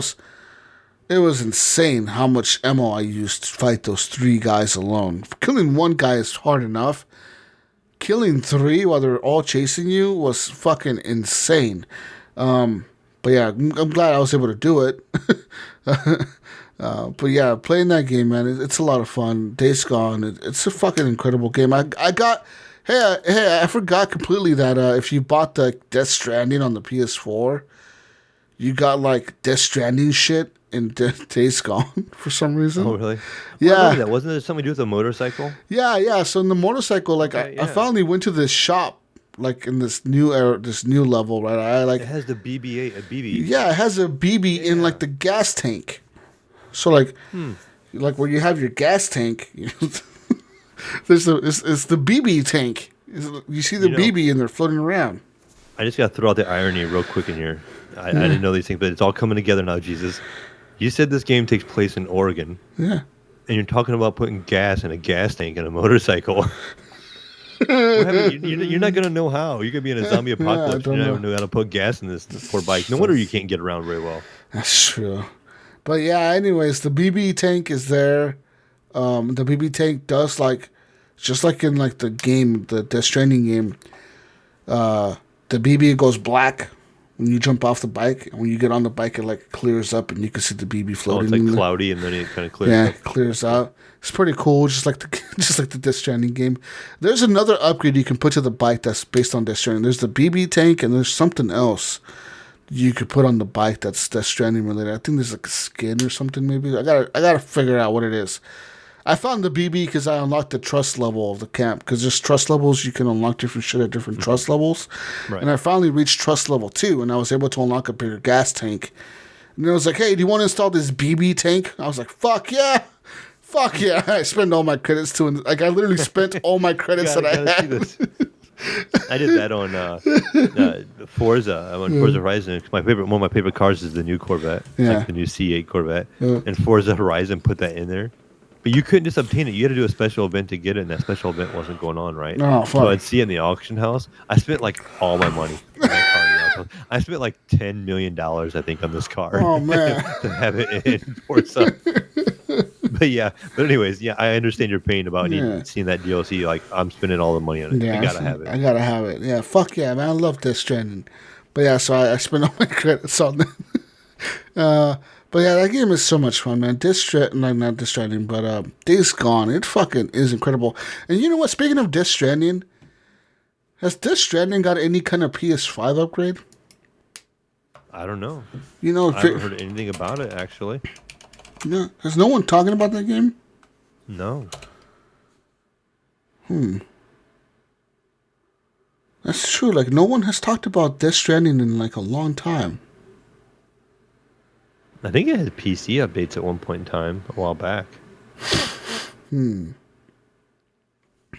know that. But yeah, Days Gone. Days Gone, even though it does have that 60 frames per second patch, Mayo, unfortunately on the PS5, there's still some bugs that I am running across in the game. I don't know if it's just optimization bugs. I don't know what the fuck it is. But every so often there's popping with different things, different buildings, different characters, different NPCs. But it's an open world, right? Yeah, it's open world. So you're probably going to have some because, the big open world, it's got to try to render all that stuff, So. But like I'll be driving to the camp and all of a sudden like these fucking guys will pop in. Like it's the like, Rock. what the fuck? Yeah, like the Rock. It's like, what the fuck? Where the fuck did that come from? Or like one time I was inside this building and these characters, there was like a cutscene. And they walked into this building and they were like looking at this map and this map was just floating. But they were walking like on nothing. But the walls were there. Like the walls of the building were there. But none of the floor or the furniture, except for the map, was there. And they were like pointing on the map like, all right, we got to go here and do this. And like, what the fuck are you guys just looking at a floating map in a floating room? You guys are floating in a room, looking at a floating map. And there's only walls around you. There's nothing else. It was really bizarre. And then the way to fix that one was I had to restart the game on the PS5. I just restarted the game, and it was like fine. The next time I played that cutscene, I was like, well, okay, that's fucking weird. You gotta love those little bugs like that. Yeah. Or something like that. The other day, I had a friend come over, and I was showing him Cyberpunk because he's never played it, never seen it. Yeah. He plays on a 1080p monitor. He was one that I actually sold him my ultra wide. Nice. So he was I showed him a game on it to make sure, to show him what it looks like playing on it and stuff. And so I showed him Cyberpunk, and we turned it up all the way to max settings and maximum ray tracing because he has like a 970 card. Yeah, it's like he's getting ready to upgrade. He just can't find one, right? And so he wanted to see what ray tracing was. So I turned on all the ray tracing. I cranked this game up. So I'm running like 40 frames a second on it. And he starts driving around, and like half of the cars in the game were floating. He was like driving underneath them. He's like, "What the hell?" I'm like, "Good old Cyberpunk. Don't mind that." Yeah, it just happens. But yeah, it's like the cars were like parked, but they were like hovering up in the air. Yeah. Like you could legit drive another car underneath them. They were so high off the ground. That's crazy. Yeah. I mean, so I'm sure it wasn't the limitation of the PlayStation. It was probably just something to do in their game. And the game was buggy as shit before on the PS4, so I'm assuming that it's just something, that's just there. But yeah, that's the PS5 update. PS5 is an incredible system. It still runs great. It's still playing great. I love that fucking console. Is it quiet? Very quiet. Like, I could not hear it. Like, was it the other day we were watching Kong versus Godzilla or whatever? And then we were watching it on the TV downstairs, and like the quiet parts, I was trying to hear if I could hear the PS5, and no, man, it was just quiet. I was like, hell yeah. Like, no noise at all, man. Like, it was just silent. Reminds me a lot of the Xbox One X, where it was just it's a really quiet system. Mm-hmm. Other than that, went back to the PC. I did buy Outriders on day one. Yeah, I want to ask you about that because I did see you playing it one day. So Outriders. Yeah. Outriders. I really do like this game.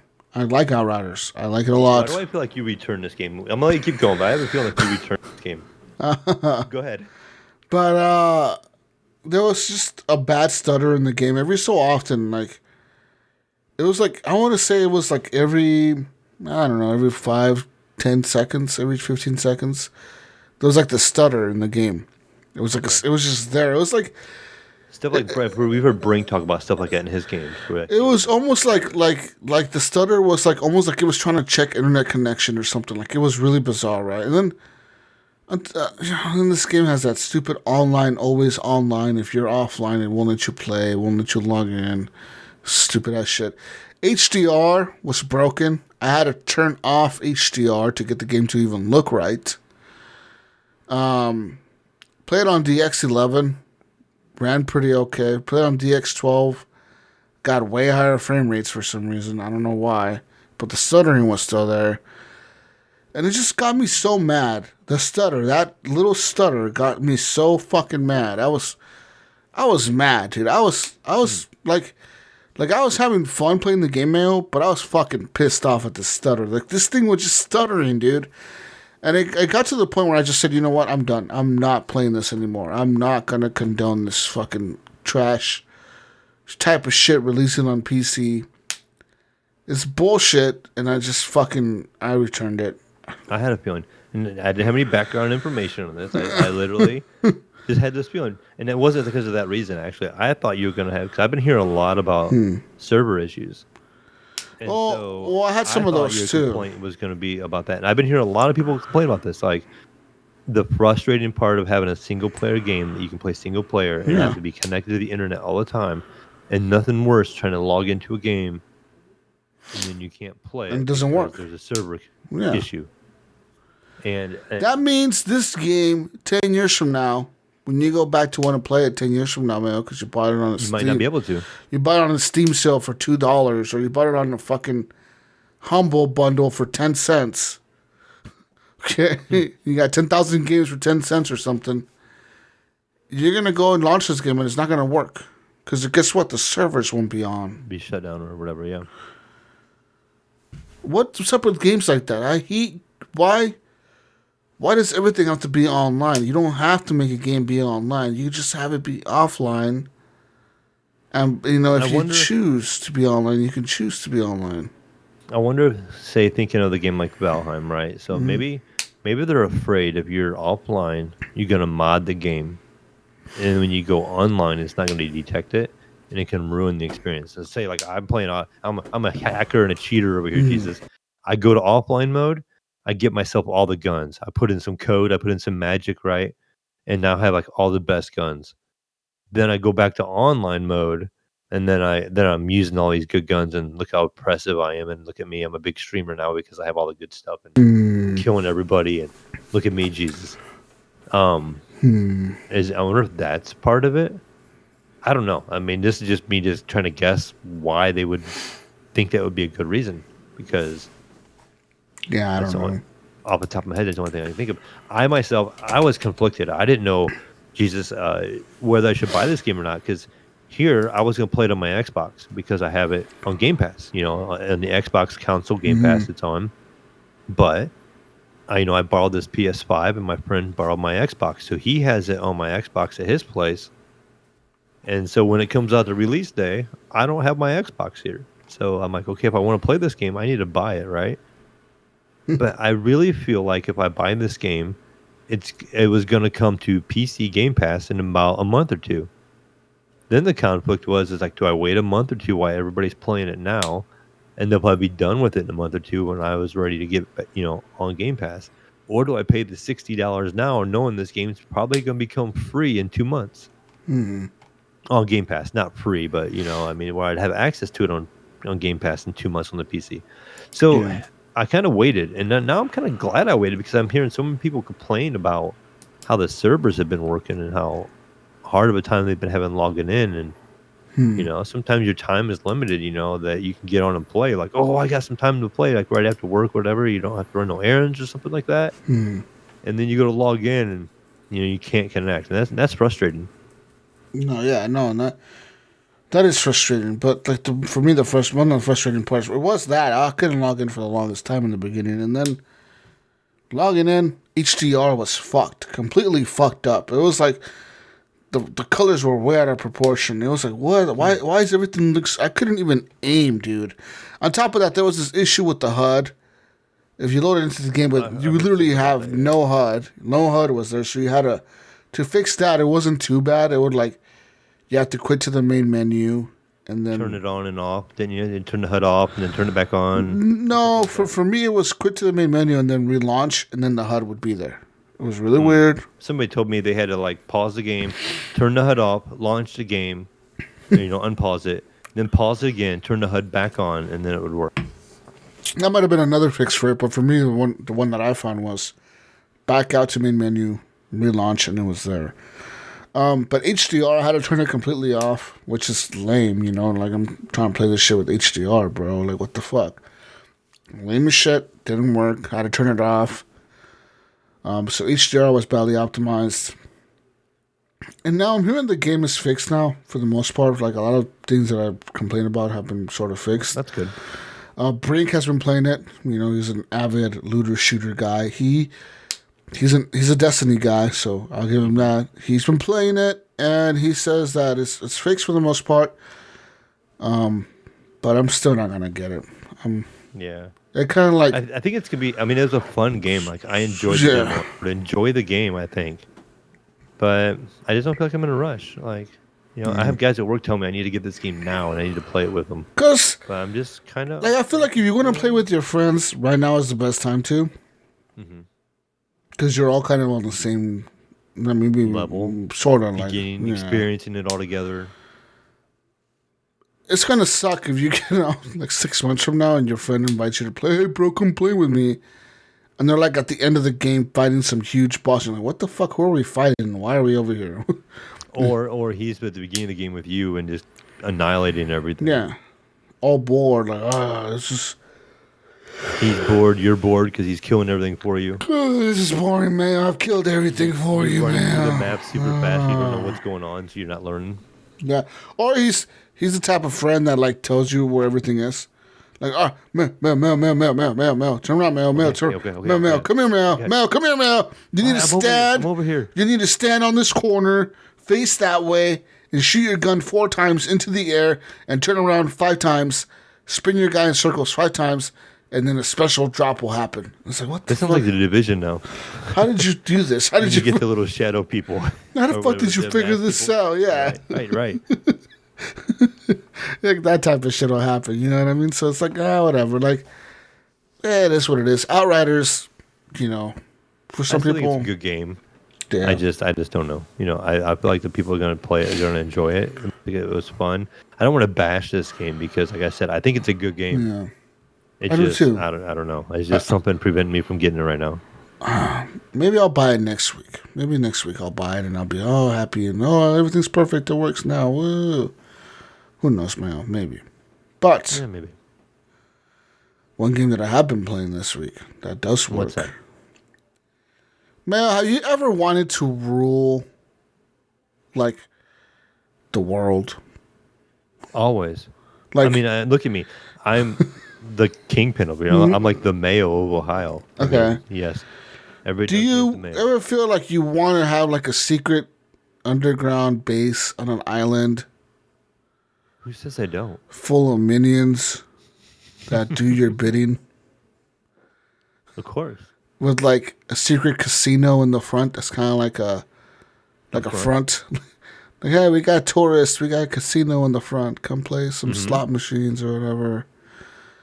Oh, let me tell you about this game then, man. Because this game it's all for you right now. This is what you want to do. I mean, Okay. you got to be evil though. That's the catch to this. You got to be evil. There's no being a nice, No nice guy at all, huh? nice world dominator. No, you got to be a fucking evil genius to play this game, man. This is a game you told me about a few weeks ago, man. You were like, Jesus, this is a Jesus game. Who said it was? Wasn't it somebody who recommended it, like on the questions or something, or the feedback?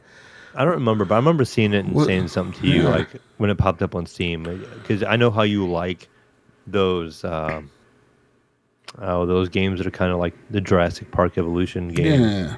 Those sim management kind of games. Yeah. And this one, evil just rang. Jesus walks alive. like it just rang. Yeah. You're gonna get some kind of sadistic kick out of being evil in this game. And this was Jesus written all over. Oh, yeah. But it was a little cartoony, so I was like, maybe not, because it kind of reminds me of the Minions. It reminds me of The Incredibles. Have you watched The Incredibles? Have you watched But The it reminds me Incredibles? Yeah. Yeah. And Groot. I think it Groot in like the end, or not Groot. What was his name? Yeah, his name is Groot, wasn't it? No. What the fuck isn't his name? Is Gru, Gru. Gru. Yeah. It reminds me of that concept in a video game. Yeah, and it kind of is that. So Evil Genius 2, it's pretty much that. So you start off the campaign. You can pick 3 characters from the campaign when you start off. And it has 3 voice actors in this campaign, right? You can pick between these characters. They all are like actual voice actors. Yes. So there's Elizabeth, I believe is one of them. She's a chick. There's Maximilian. And there's another guy. Maximilian is the standard kind of like, it tells you like if you've never played this game before, we kind of recommend you start off with this guy maybe, So I was just like, whatever, start. Boom, boom, boom. Starts off, you're on this island. It tells you first thing you got to build is your vault, which you don't really have to build the vault first, but you could. So I built the vault. Then it tells you, okay, now you're when your minions get, they get hungry, so you got to build a kitchen. Kind of like not a kitchen, but like a lunch area. So you build like this lunch area. Like a cafeteria. Kind of like a cafeteria, yeah. And it's okay, now you build that. Your minions get tired. You got to build a bunk room. So like you build a room full of like bunk beds or whatever so they can sleep in. You can also put lockers in there. Now, these aren't minions like the cartoon movie minions. No, they're just like people. Little people. Yeah, like little people. People that work for you, right? They're your people that work for you. And like these minions, they get tired. And you can put lockers in the bunk room. You can put these lockers that increases the amount of minions that work for you, which I didn't know that till later in the game. But in the beginning, I only had so many like bunk beds and so many lockers.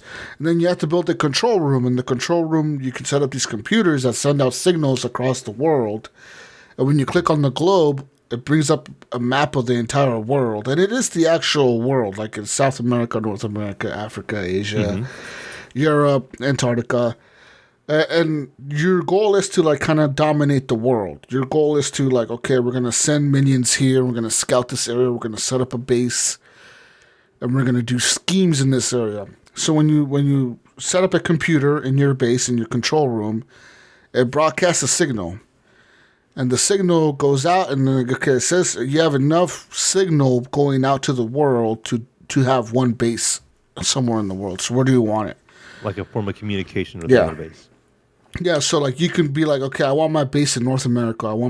I put my first base in Africa. So I send my minions out to Africa. They fly off in a little helicopter. They land there. They set up a base.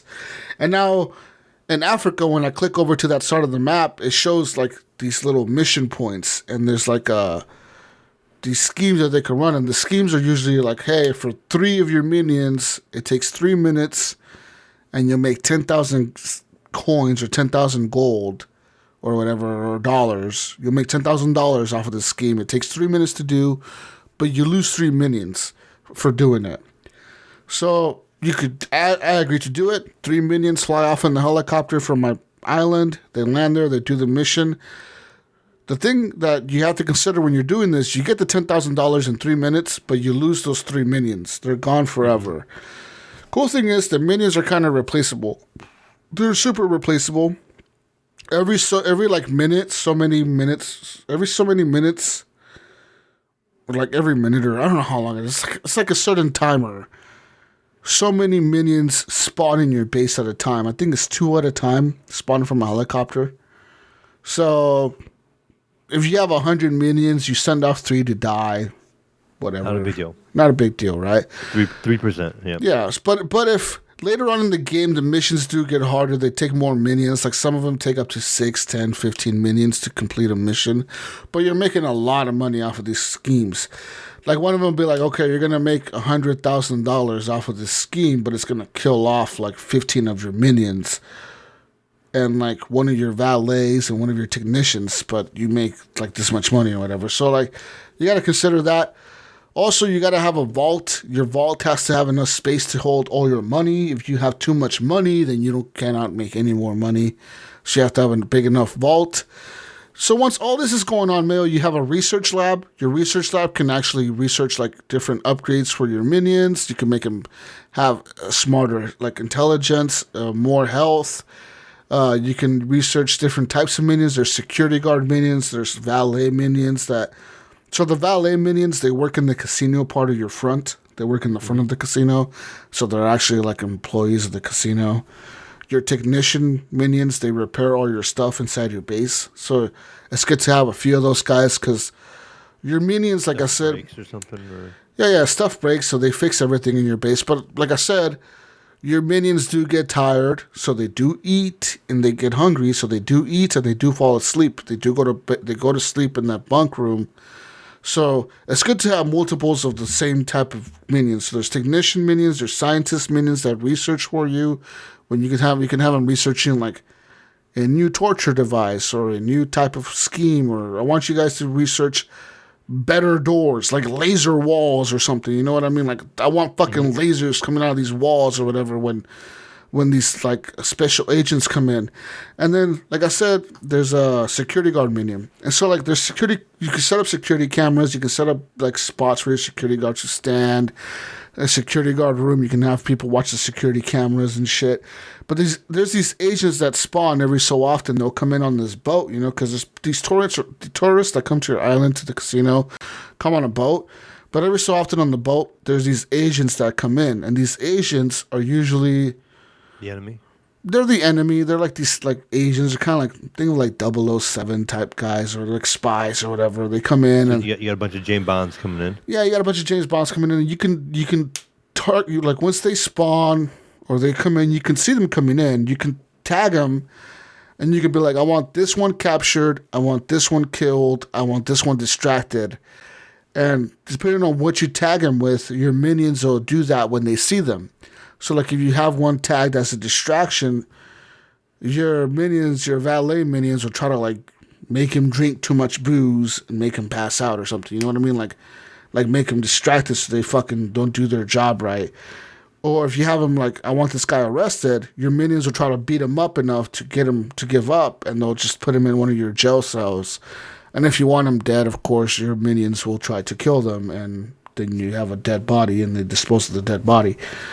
So there's all that going on. And these guys are trying to stop you from world domination. You're trying to... Basically, the whole point of the campaign is to achieve world domination. Once you get a certain level, you can hire a henchman. And your henchman could be either a robot that you build, that's your computer, that's turned into like an actual robot, like a human robot type thing. and you name her Isis, I think, or something like that, or Iris, or something like that. Is her name's. So she's your computer. She works for you. That sounds like a henchman name, Iris. Yeah, Iris. Yeah, it's like that's your computer's name. And then there's another one that's like a samurai guy who's like a samurai dude who really fucking like he hates these people that betrayed him. There's another one that's like a guy who looks up to you. He like thinks you're like a super cool guy, and he wants to be your henchman. He's like a nerd or whatever that's super obsessed with you. And then there's another one who's like this like tech guru or whatever that wants to be a henchman, or like he's the son of another evil guy that got killed, but he doesn't know that he's the son of that evil guy. So your job is to teach him, hey, you're the son of this evil guy, but I'm gonna make you my henchman, so you're gonna join me, and I'm gonna teach you how to be evil type thing. So it's all very cartoony like, right? But it's so much fun. This game is addicting as fuck, dude. Like, it's so much managing going on. You got to manage your power, your cells. You got to manage your research, your intelligence, your how tired your people are, how much, how fed you can keep the people, how entertained you can keep them. And there's times where your minions, if they get too bored or if they get too what do you call that? Unmotivated. They'll try to desert. It'll be like, hey, one of your minions is trying to escape. And then I'll show them running out of the base like, they're fucking running. They're trying to escape. And you can tag those people to have them arrested or have them killed on the way out. And like your characters or your minions will try to catch them or kill them on the way out or whatever. You can just let them escape. Like I've had one or two of them escape. So there's that. But also one of the coolest things you could do in the game is ask the evil guy, as the evil boss, the evil genius that you are. At any time in the game, you could just kill anyone in your fucking lab or in your base. You could just walk up to somebody and shoot him in the head. Right? Yeah, because you're the fucking evil genius. So you could just be like, hey, this guy, I don't like the way he looks. I'm going to walk up to him and just shoot him in the face. And you could just like, click that guy, be like, hey, I want to kill this guy. And he walks over to him, pulls out a pistol, just shoots him in the head. And then the more people that witness this, like the more people that are in the room that saw you do this, the more like motivated that you make your base to work harder for you. You know what I mean? You're going to work harder when you see him coming out and shoot the guy. You're not working harder. Yeah, you know what I mean? Like you motivate your base to work a little bit harder for you. And the more people you execute, the more the more fear the people have of you, and the more like, hey, this motherfucker means business, all right? We need to get this shit done, Mayo. This guy isn't fucking around. We got a deadline to meet, all right? We can't fuck around. We got to do this now, and it's such a cool game. It's so cool, in fact, that I was having so much fun with it, that when I bought the game, it's on sale right now for $35.99. Mm-hmm. I've almost got this actually. It's $41 or $40 or $41 the regular price. I bought the regular edition and I fucking regretted it, dude. I should have just bought the Ultimate Edition, which was like 51 something. Because I hate Steam for this. I know Epic does it right. The great Epic Store does it correctly. Oh yeah, the mighty Epic Store. But Steam doesn't do it right. Okay, so I go to Steam and I'm like, okay, I want to upgrade my version to the Ultimate Edition. Like, I want the season pass for this because I'm enjoying this game so much. I want all the content for it. I want to play this game till I can't play it no more. And I went to buy this. Like, the Ultimate Edition is like, well, now you got to pay for the season pass separately, Mal. You got to pay for it. The season pass is like $21. Mm-hmm. But if I would have bought it with after the beginning, I would have spent like $15 on it or $10 on it. Right. But now I gotta pay $20 for it.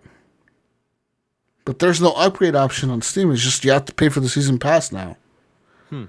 Or you have to refund everything completely, refund like my purchase. Hope that it's still on sale when I get my refund back. Wait, it does tell you the dates it goes on sale for. Like if you go to Steam right now, it'll say how long the game's on sale for. So you can plan. You could be like, all right, I got like 5 more days till this game goes off sale. And then, still, no. Yeah, I got you. Epic would have just let me upgrade to the Ultimate Edition or whatever. You know what I mean? Mm-hmm.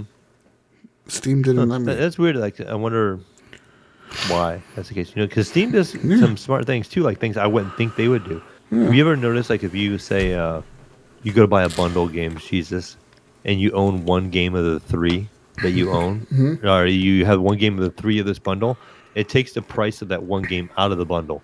So let's say like So let's say this 3-pack of games is $20, and you own 2 of the 3. It'll take the $10 or $15 of those other 2 games off the price, and it will show you your price as being like $5 for that, Yeah. that bundle.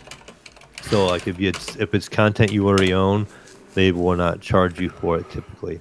So it's kind of weird to hear it like in that aspect of like they probably look at it as just as a separate purchase, like you're getting the season passes, so you're getting your upgrade, but Yeah. the ultimate version was the ultimate version, so.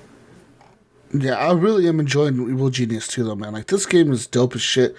I never played the original, which I hear was a good game back in the day. Either. It was made by a company that's no longer exists. Like, they went out of business a while back.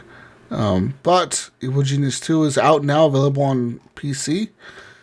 I don't know if it's coming to console. Maybe. I could see it coming to console, though, but I don't know. Maybe. There isn't a whole lot of these kind of games on console, is there? I know the Jurassic Park game is. Yeah. I know there's some kind of... Surviving Mars and City Skylines is on console.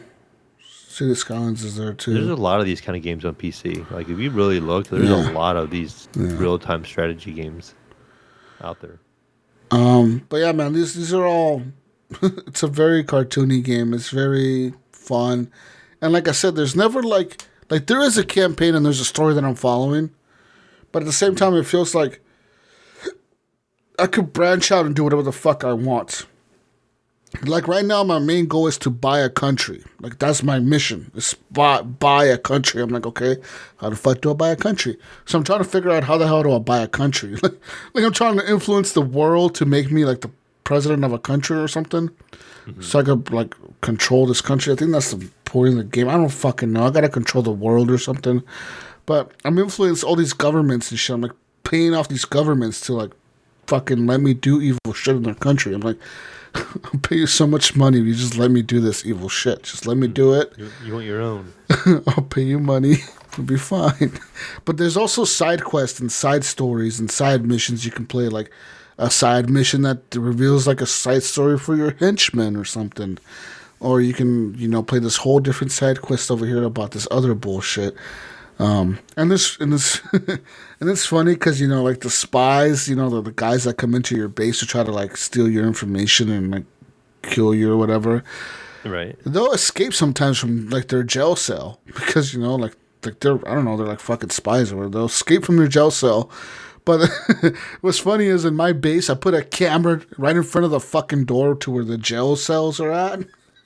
So as soon as they open that door, they're fucking caught on camera, dude.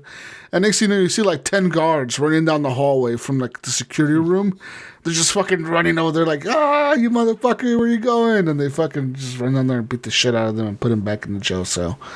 And there's torture devices. You can torture your prison your cell people or whatever, like your inmates.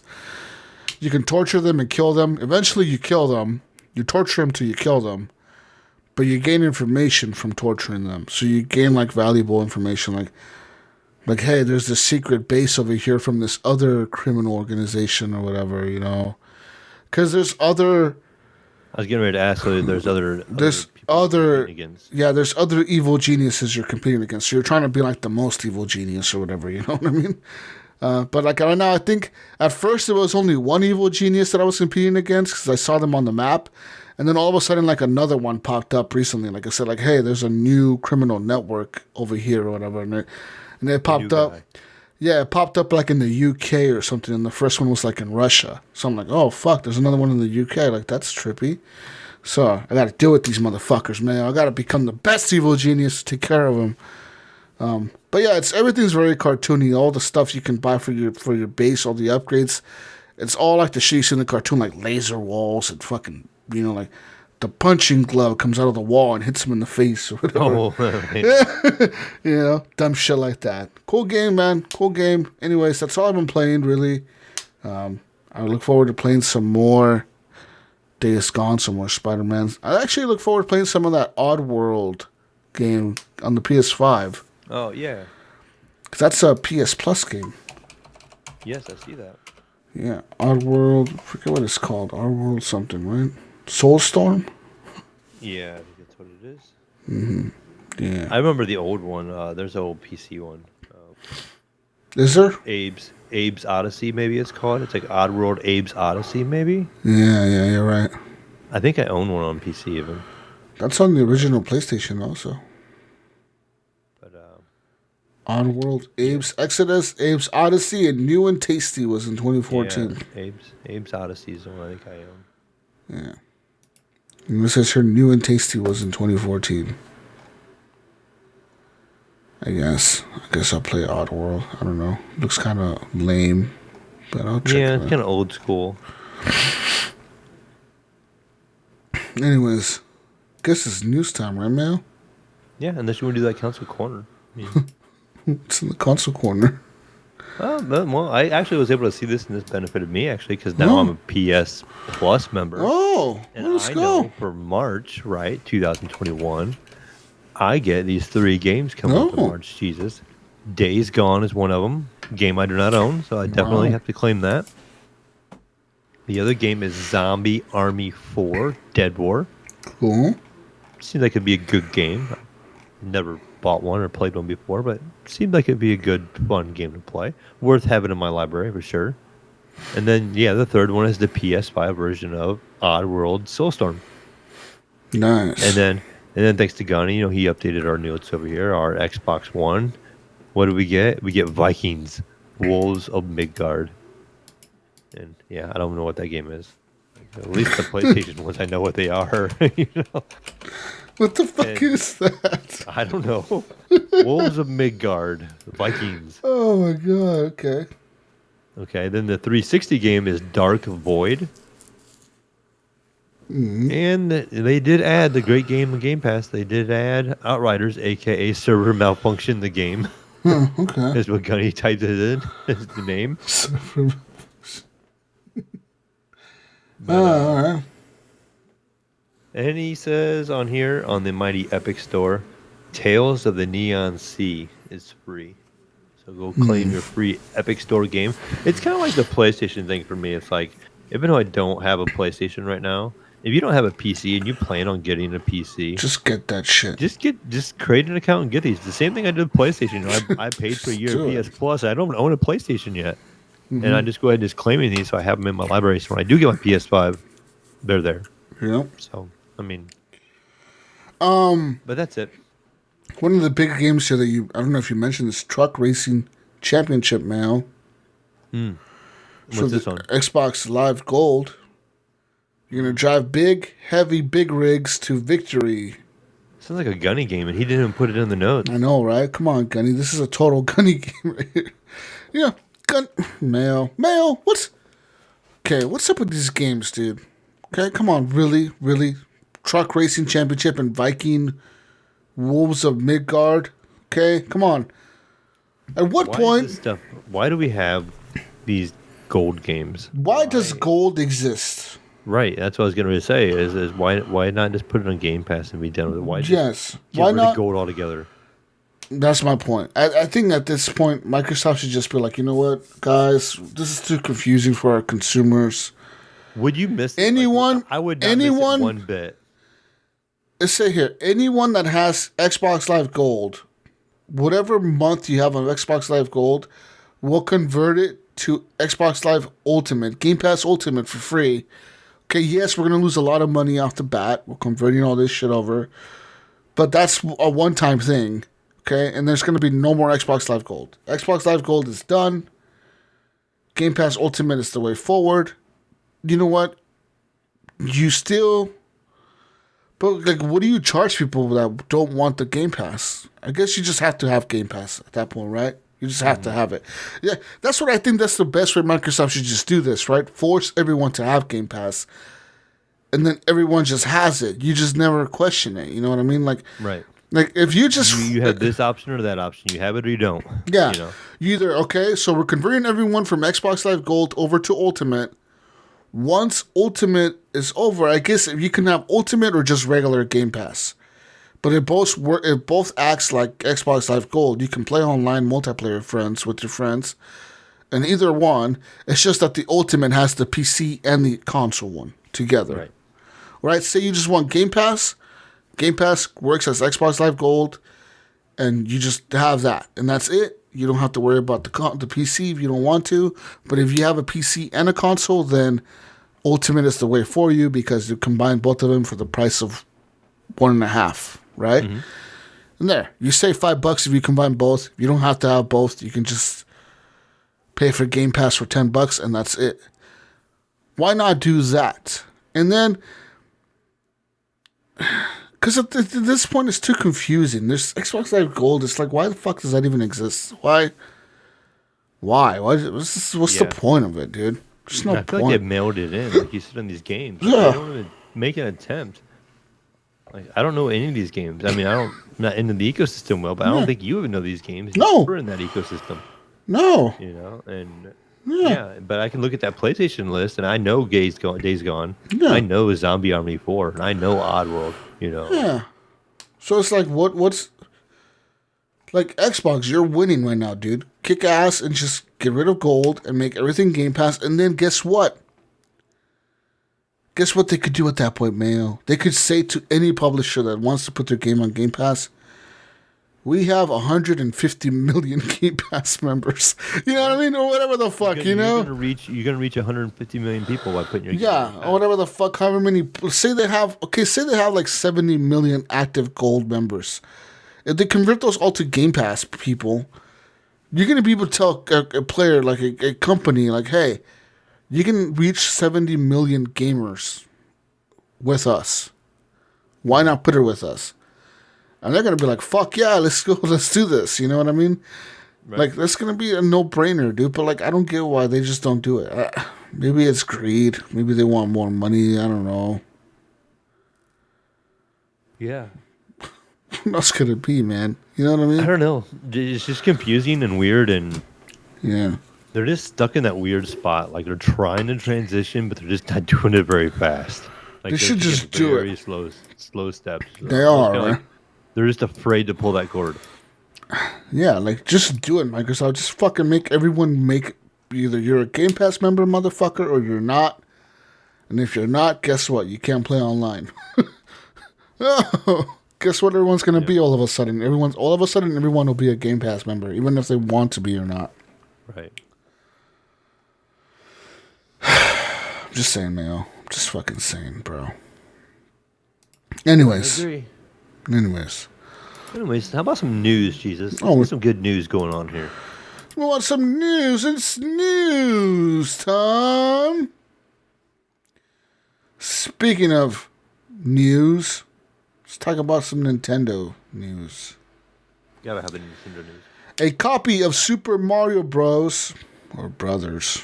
Bros is abbreviation for Brothers, Mayo, in case you didn't know. Oh, okay. That's good to know.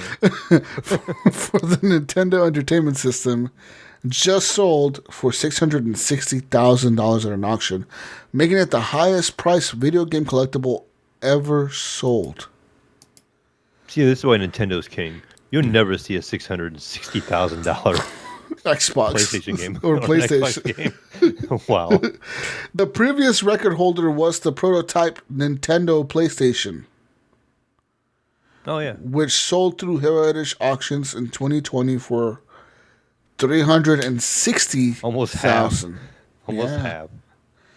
That outlandish price is more than 4 times the previous record holder for a video game copy of Super Mario Bros. 3 that sold for $156,000 back in November of last year. The previous world record for a copy of Super Mario Bros. Was $114,000, which was set in July 2020. What's up with those 2020 records? Jesus. So what made this copy of Super Mario Bros. A widely available video game released in 1985 so special, Mayo? Well, what is that? For once, it was factory sealed. Okay. And rated a 9.6 by Wata, a video game collectible grading company. This copy still has its retail hang tab attached. And the box does not have a trademark symbol and is part of an extremely low print run. Yeah. I don't remember what these games look like in the box. Do you? No. Fuck no, man. I don't. No, I just remember having them. I just remember having them. I had in the fucking sleeve cartridge. do now. Yeah, I just remember the cartridge and the sleeve they came in. I don't remember the boxes. I really don't. Does anyone remember the boxes? I don't know. At that age, I didn't really care. I was probably tearing that boxes to shreds to get that game out of Yeah, you probably did like just rip the box in half, not knowing that you're this fucking. damn plastic, I can't get this tab off the top. This piece of shit will never be worth $500,000.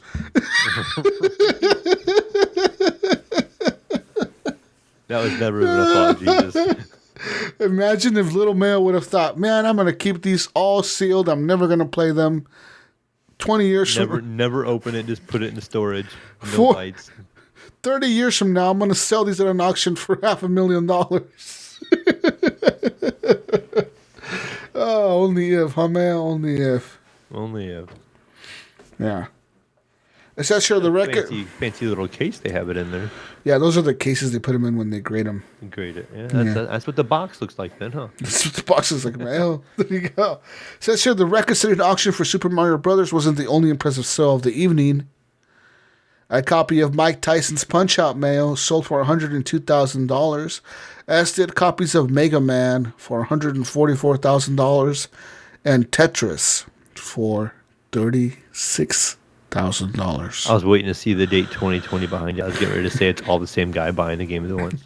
It's the same one. It's fucking Jeff Bezos just buying everything. He's like a Super Nintendo fan. $500,000 for it.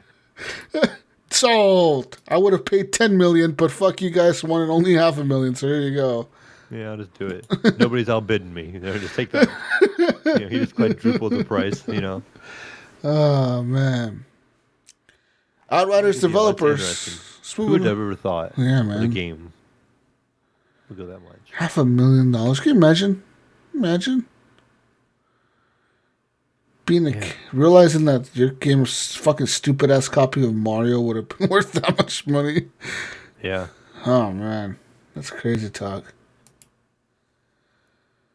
Lucky guy, whoever the fuck kept that for fucking 30 years, hidden in a closet somewhere. Anyways, Outrider developer has now apologizing for server issues. That's right. If you have been looking to play Outriders for the majority of the afternoon, the other day it says here the number of the newly launched game servers were down, and people can't fly. The developer has put out an official response to the situation. They shared in the studio's Twitter account that they're greatly sorry for the trouble surrounding Outriders throughout the day, as developers who've been working super hard for the last 5 years to make this game awesome. We really hope that you would judge the game rather than those teething troubles related to the server issues. So we really appreciate your massive interest in Outriders, and we hope to see you all in Enoch shortly. So there's that. I mean, whatever. They apologize. Whatever the fuck. Of course they're apologizing. Who wouldn't apologize? EA would apologize. Anyone would apologize. Right. But we know it's an issue that they're actually making a public statement saying, we're sorry, people. So we know it's not just a few people complaining. It's a lot of people complaining. Oh, a lot of people were complaining, man. A lot of people. There's 1.1 thousand comments on that link and that picture from Twitter. So, oh man, I bet they're all positive too. What do you think? Hey guys, we understand. We're completely. Okay. Hey guys, we're completely understanding. Take your time in fixing this. We love you. We love Outriders. That sounds like all the comments. Doesn't it sound like that's like the gaming community would say? Yeah. Hey guys, we're all completely understanding people in the gaming community. We love you. We support you. We're patient. We'll wait for you to get this game done. Matter of fact, I will not refund your game at all. I will not ask for you to give me the money back that I spent for this game. Thank you. Hashtag not cyberpunk. Oh my god. Fucking gamers are the worst. They're like the most toxic people. You know what I never understood, Mayo? Is how did gamers, right? Or, I want to say games journalists. How did game journalists get so pussified when gamers are like the most toxic motherfucking shit talkers on the face of the earth? If you were ever in a Call of Duty 4 lobby in fucking Xbox 360, dude, you heard it all, dude. You heard motherfuckers talking all kinds of shit. I mean, they would talk all kinds of shit, Mayo. And I'm pretty sure it's happened in like World of Warcraft and shit too. It cannot just be, can't just be fucking consoles, you know. And I'm pretty sure fucking PC players do it too, you know. Right. Oh yeah. Well, I think these journalists, it's their job. I don't think they play. I think they're just a group of like media people. I think they just play with each other, right? And I think what happens is I'm your boss, Jesus. You're working for me, and I said next week you're covering this game. Oh, well, I don't want to. You may have never played it ever, but you have to go in there and and try to like play this game, and then you're like, oh my gosh, it's the worst thing, because it would be jarring. I could imagine, I guess, if you didn't play a shooter and you get in there and you're kind of bad or whatever. I bet you would probably hear some choice language and some choice comments, and you might get your feelings hurt a little bit. You know, and Days Gone, you're like, I'm done. In Days Gone, I have to kill little kid zombies, and like those little fuckers, I hate those little bitches. Little motherfuckers. Did I hit him with my baseball bat and their head goes flying? It's like, yeah, you little fucker. But I bet you somebody thought that was like really offensive to little kids. Oh, I'm sure. But I mean, in reality, there would be little kid zombies, right? Right. In The Walking Dead, has there ever been a little kid zombie besides that one time that one lady's daughter turned into a zombie? I don't know. I had never watched Walking Dead. Okay, so in The Walking Dead, in the first season, Mayo, there's Carol, right? Carol is now like she's like this badass. But back in the day, she was a pussy lady who would get beat by her husband. She was like a victim of domestic abuse or whatever. Mm-hmm. But the whole thing of her whole arc at that time was her husband was a wife beater, and somebody beat his ass or something, and then he stopped hitting her, and then he left the group. And anyways, it was just her and her daughter at that point. And like sometimes I think it was a season ending of season 1 or season 2. Like her daughter goes missing for like a long time, man. Like she goes missing for like weeks, dude. Well, it turns out that this dude on this farm was like this super religious guy who thought that zombies weren't like zombies. He thought they were people. Like you couldn't kill them because they were still like people. You know what I mean? Right, yeah. Okay. Like, so his religious thought was, I can't kill them because they're people. So he was trapping them. He was trapping the zombies in this barn. Well, at the end of the season, one of the dudes gets kind of pissed off at the other group or the other guy in the group. And he's like, oh, you want to see what the fuck is going on? And he opens up the door to the barn. And like all these zombies pour out, right? He's like, this is what this guy is hiding from us. And they start like fucking shooting at the zombies, right? Because they're all freaking out. So they all pull out their guns and they start shooting at the zombies pouring out of the fucking barn. But in the middle of all this chaos, this little kid comes walking out, and it's that lady's daughter who had turned into a zombie. And they've been looking for her for like a month now. But she's been inside this barn for who knows how long. And she's been a zombie the whole time. And like I think she killed her own daughter or something. Like she put a gun to her own daughter's head or something, and she shot her or something like that. And then that made her like kind of go crazy. But anyways, my whole point here is, Mel, besides that, has there ever been kid zombies in like anything? There never has been, right? I mean, no. But in real life, there would be kid zombies, Mel. Right. So Days Gone got it right, because in real life there would be lots of kid zombies. Think about how many kids are out there. Right. They'd be baby zombies, little toddler zombies. They didn't just instantly grow up. Yeah. Oh, I got bit by a zombie. Unless the stuff that makes zombies makes kids grow up instantly. Maybe that's what it is. Maybe we're going to get something that's going to make a kid grow up instantly. So when they take it, they instantly grow up and become a zombie. They grow 5 feet. This is why. Right. Instant. It's like super puberty. Oh my God. They go from being a fucking baby in a carriage to being a 5 foot tall baby in a carriage that now wants to eat you. That's fucking nuts. Anyways, what the fuck were we talking about? What were we talking about? Oh, we're talking about the whole state of like how like journalism and gaming, man. It's all, yeah. You know, like I just never understood that, man. Like, you know, like it's really. I think it's a combination of people looking for an angle, trying to get a side, trying to have I think some people are just so obsessed too with their political views Yeah. that they have to have their view. That has to be this way. It has to be that way. Yeah. You know, a game, you can't look at a game objectively. It has to be, it can't be this way, Jesus. You're making it all wrong. You know, you can't have kids zombies in a game, Jesus. That's It's not offensive. right. I find that offensive. You know, so you got to have those people out there they think they can balance things. But yeah, you're right. I mean, where's the kid zombies? Where's the kid zombies? It's never been kid zombies. Fucking kid zombies. Anyways, let's move on here to some Activision news. Greatest company ever, you know. They give me my refunds all the time. Right, I was going to say, the company that just gives you money every month. I just love giving away. They're such a charitable company. Activision DMCA's new news outlet reporting a Call of Duty leak. That's right. VGC Video Games Chronicle editor-in-chief Andy Robinson has said both his and his outlet's Twitter accounts were temporarily locked today as a result of a Digital Millennium Copyright Act claim from Activision. Since here last night, Video Games Chronicle posted a story about a new map for Call of Duty Warzone that included links to the origin of that leak, and embedded videos showing the map in question. That story is still up. You know, I'm gonna open that story right now. I'm gonna open that fucking story. Looking at the story right now. Anyways. Anyways,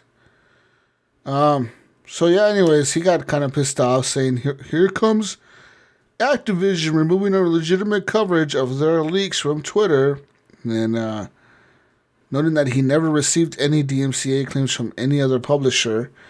And Robinson said that VGC's Twitter has also had a DMCA claim from Activision last August, after it tweeted a link to a story with Call of Duty Black Ops leaks after the leaked information had already been officially announced.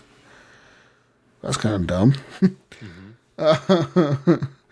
Also, last year, Activision invoked the DMCA in getting a judge to order Reddit to produce identifying information about a user who posted a screenshot of Warzone before its original announcement. I remember that. Wow. Anyways. They just don't like people getting their information, I guess. Yeah, don't fuck with Activision, guys. Okay? Yeah, just don't fuck with them and they'll pay you. Play their season pass. Yeah, they'll pay you like they pay me.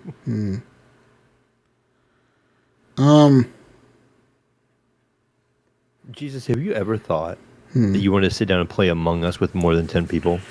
Not really. No? No. Not really. No, but okay. Can I? Okay, I'm just curious. Can I play Among Us with more than 10 people? Well, it sounds like maybe pretty soon, because Among Us is getting a new art style, Jesus, and 15-player lobbies. Oh, what? Dun, dun, dun. 15 people. Same a day. This is the airship has arrived, but there's more to come, Jesus. They said there's murder aboard the flying vessel. The highly anticipated Among Us map, the airship, is available to play now, Jesus. The map is out. It is the biggest update to Among Us since the game went viral in the fall of 2020, and the game's biggest map yet. They said the developer also shared what's next for Among Us, including a larger lobby that will allow up to 15 people to play at once, and a revamped art style. It says, the Inner Sloth artist, Puffballs, has completely updated the art style with cleaner lines and an easier animation process. The developer said, can't wait for you to see that soon. So, sounds like that's coming out soon. It says, in addition to the large map size, the update introduces new tasks, new ways to sneak around. Jesus, you can sneak around in new ways now. And also include a feature that allows players to pick where they start from after an emergency meeting. So you can start from somewhere else. I kind of liked it being in the same room, though. Like you all had to kind of disperse and you can watch somebody, because that way you can keep an eye on somebody. I almost feel like that takes away. But it says the new task will assign the crewmates to do grunt work, like pulling an oversized garbage bag out of the trash bin, polishing jewels. The new map will also has multiple levels in which require players to use a ladder to get up and down, and floating platforms that will help you take shortcuts to new areas. They said the update also included free hats, a heart pin, angry eyebrows. Jesus, you need the angry eyebrows. A unicorn head. Everybody has to have the angry eyebrows and the unicorn head. Rubber glove and more. The airship update for Among Us is live on all platforms right now. So you can do this, Jesus. Play on the airship. But then the 15 players, still to come. So it does say correction. It says the earlier version of this article indicated that Among Us 15-player lobbies and new art style are now live. That is not the case. The headline and opening paragraph have been edited to reflect the information. So they must have released it like the wrong headline. But so yeah, 15-player is coming soon, and a new art style is coming soon. But the new map is out there to play now. You just have to do it in the Hobo 10-player mode.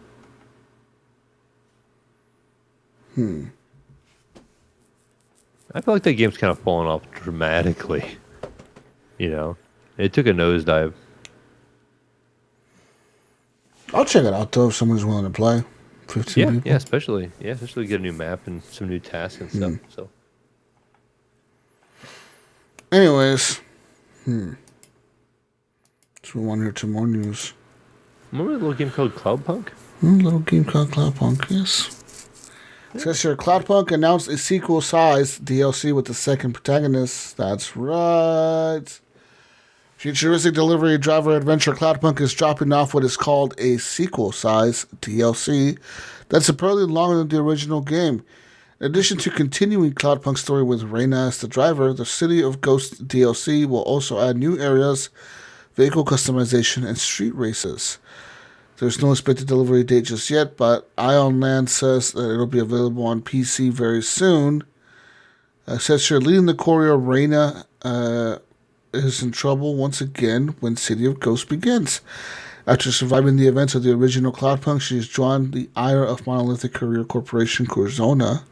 With debt collectors, homicidal cyborgs, and at least one death cult on her trail, Reyna might not have a single friend left in the city of Nivalis.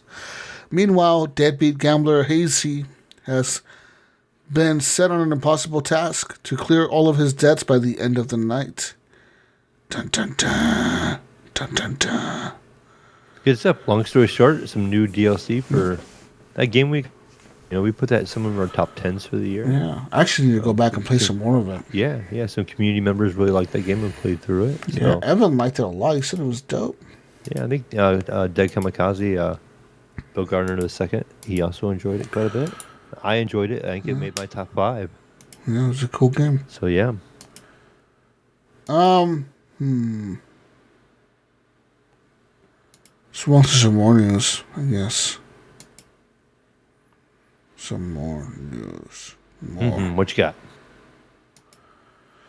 Cyberpunk 2077 multiplayer has now been cancelled as CD Projekt Red reevaluates game development strategies. Says here, a while ago, CD Projekt Red revealed that they were working on a standalone multiplayer experience for Cyberpunk 2077. Not much information had been revealed apart from the supposed leaked by data miners, but in a recent strategy update video from CD Projekt Red explained how they are now reevaluating their game development strategies and how Cyberpunk Online has been officially cancelled. Says here, quote, previously we have hinted that our next AAA would be a multiplayer Cyberpunk game, but we have decided to reconsider this plan. Given our new, more systematic and agile approach, instead of primarily focusing on one big online experience or game, we are focusing on bringing online into all of our franchises one day. We are building an online technology that can be seamlessly integrated into development for our future games. Oh, okay. That's fucking weird. It was really weird. It was worded very, very weird. But I mean, this is translated from the CEO. Which is Polish. So. Which is Polish. Yes. So who knows what he said? Maybe it sounded cooler in Polish. But anyways, CD Projekt Red pretty much said they're not making any single multiplayer game, I guess, for CD Projekt Red. For Cyberpunk, I mean. Cyberpunk. CD Projekt Red, Cyberpunk, whatever. Same shit. That sucks. It's unfortunate. It's unfortunate because I know there's like the multiplayer can get hopes, of running around with other people in the city. So. Yeah, that sucks. That fucking blows. That poor game, it just seems like it's spiraling downhill so fast. Yeah. Oh, whoa. Whoa. What are we woeing over there? All right, Mayo. China has now arrested 10 people and says it's busted the world's biggest video game cheating ring. That's right. It was game over for what Chinese authorities say was the world's biggest gang of video game hackers. What writing? How long do you think it took? He's probably proud of that line. He probably has that line framed and hung on his wall. It was game over. Game over. Good job, dude. I don't know who wrote this article, but he did a good job. That's amazing, right? That's so cool. That's a cool opening line. 10 people were arrested for selling cheating software for best-selling games, including Call of Duty and Overwatch. Authorities seized. Guess how much money they seized, man. I want you to guess how much money they seized. I want a dollar amount of money that you think they took away from these people when they arrested them. Blindly guessing. World's biggest gang of video game hackers. Biggest gang, man. I'm going to say 5 million. Oh, that's chump change, man. Chump change, huh? That's chump change. They got authorities seized $76 million. Yeah, that was a little off. That was a gunny off. Along with luxury cars and other goods from the alleged illicit enterprise. Cheating has become an epidemic in the esports industry, also known as competitive video gaming. And as CBS News' Lucy Craft reported, that has made it fertile ground for hacking. Who the fuck wrote this? Sirkin Toto, a video game analyst, said that cheating syndicates like the one busted in China and hackers have long operated with impunity. They are extremely professional. If you look at some of the website offerings, they have shopping carts, they have pricing lists, and they have customer service, Mayo. Well, yeah, if you make $70 million, you probably can afford to have customer service. Just throwing that out there. Some of these companies are raking in millions and millions of dollars each month, and the scale is really unbelievable in some cases, and so are the profits. China's crackdown reveals the dark side of competitive video gaming, where top stars playing solo or on teams are now earning 7 figures.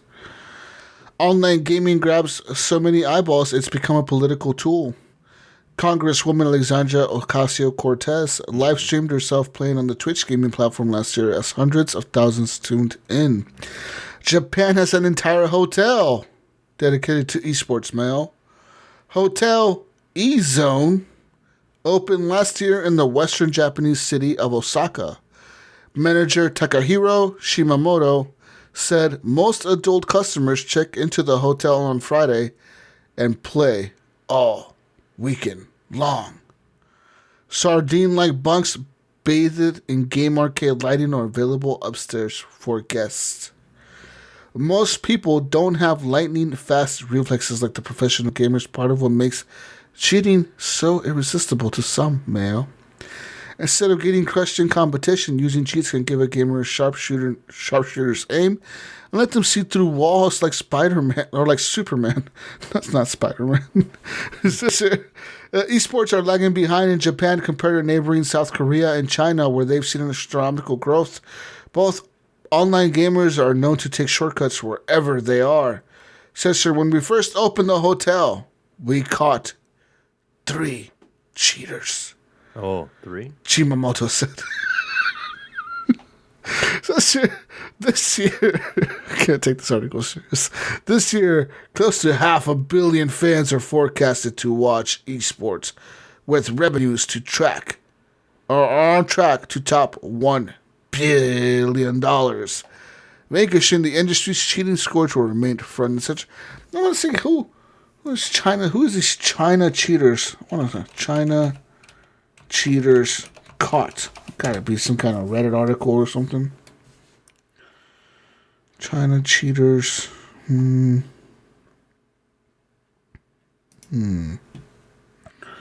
just thinking, Jesus, we should make a cheating program over here.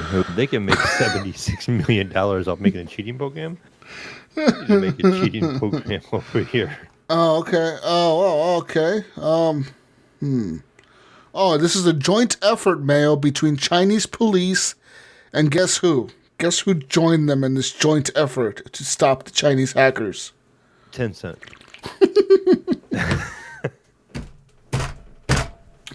You're so right. You're so fucking right. Oh my God. Makes sense. Because when you say Chinese, when I think of Chinese, I just think of Tencent. Exactly. In a joint effort between Chinese police and the gaming giant Tencent, the world's biggest chip provider has now been shut down. After they raked in, guess how much money they raked in total, Mail? 75 million was seized at the place they were at when they were arrested. Guess how much they had this laying around in the corner of the room? Yes. This was just laying in a pile. $75 million was just laying in a pile in the room somewhere. Guess how much money in total they made in total? Oh, now I'm thinking. And all their assets that they made. Now I'm thinking 700 million. You're very close.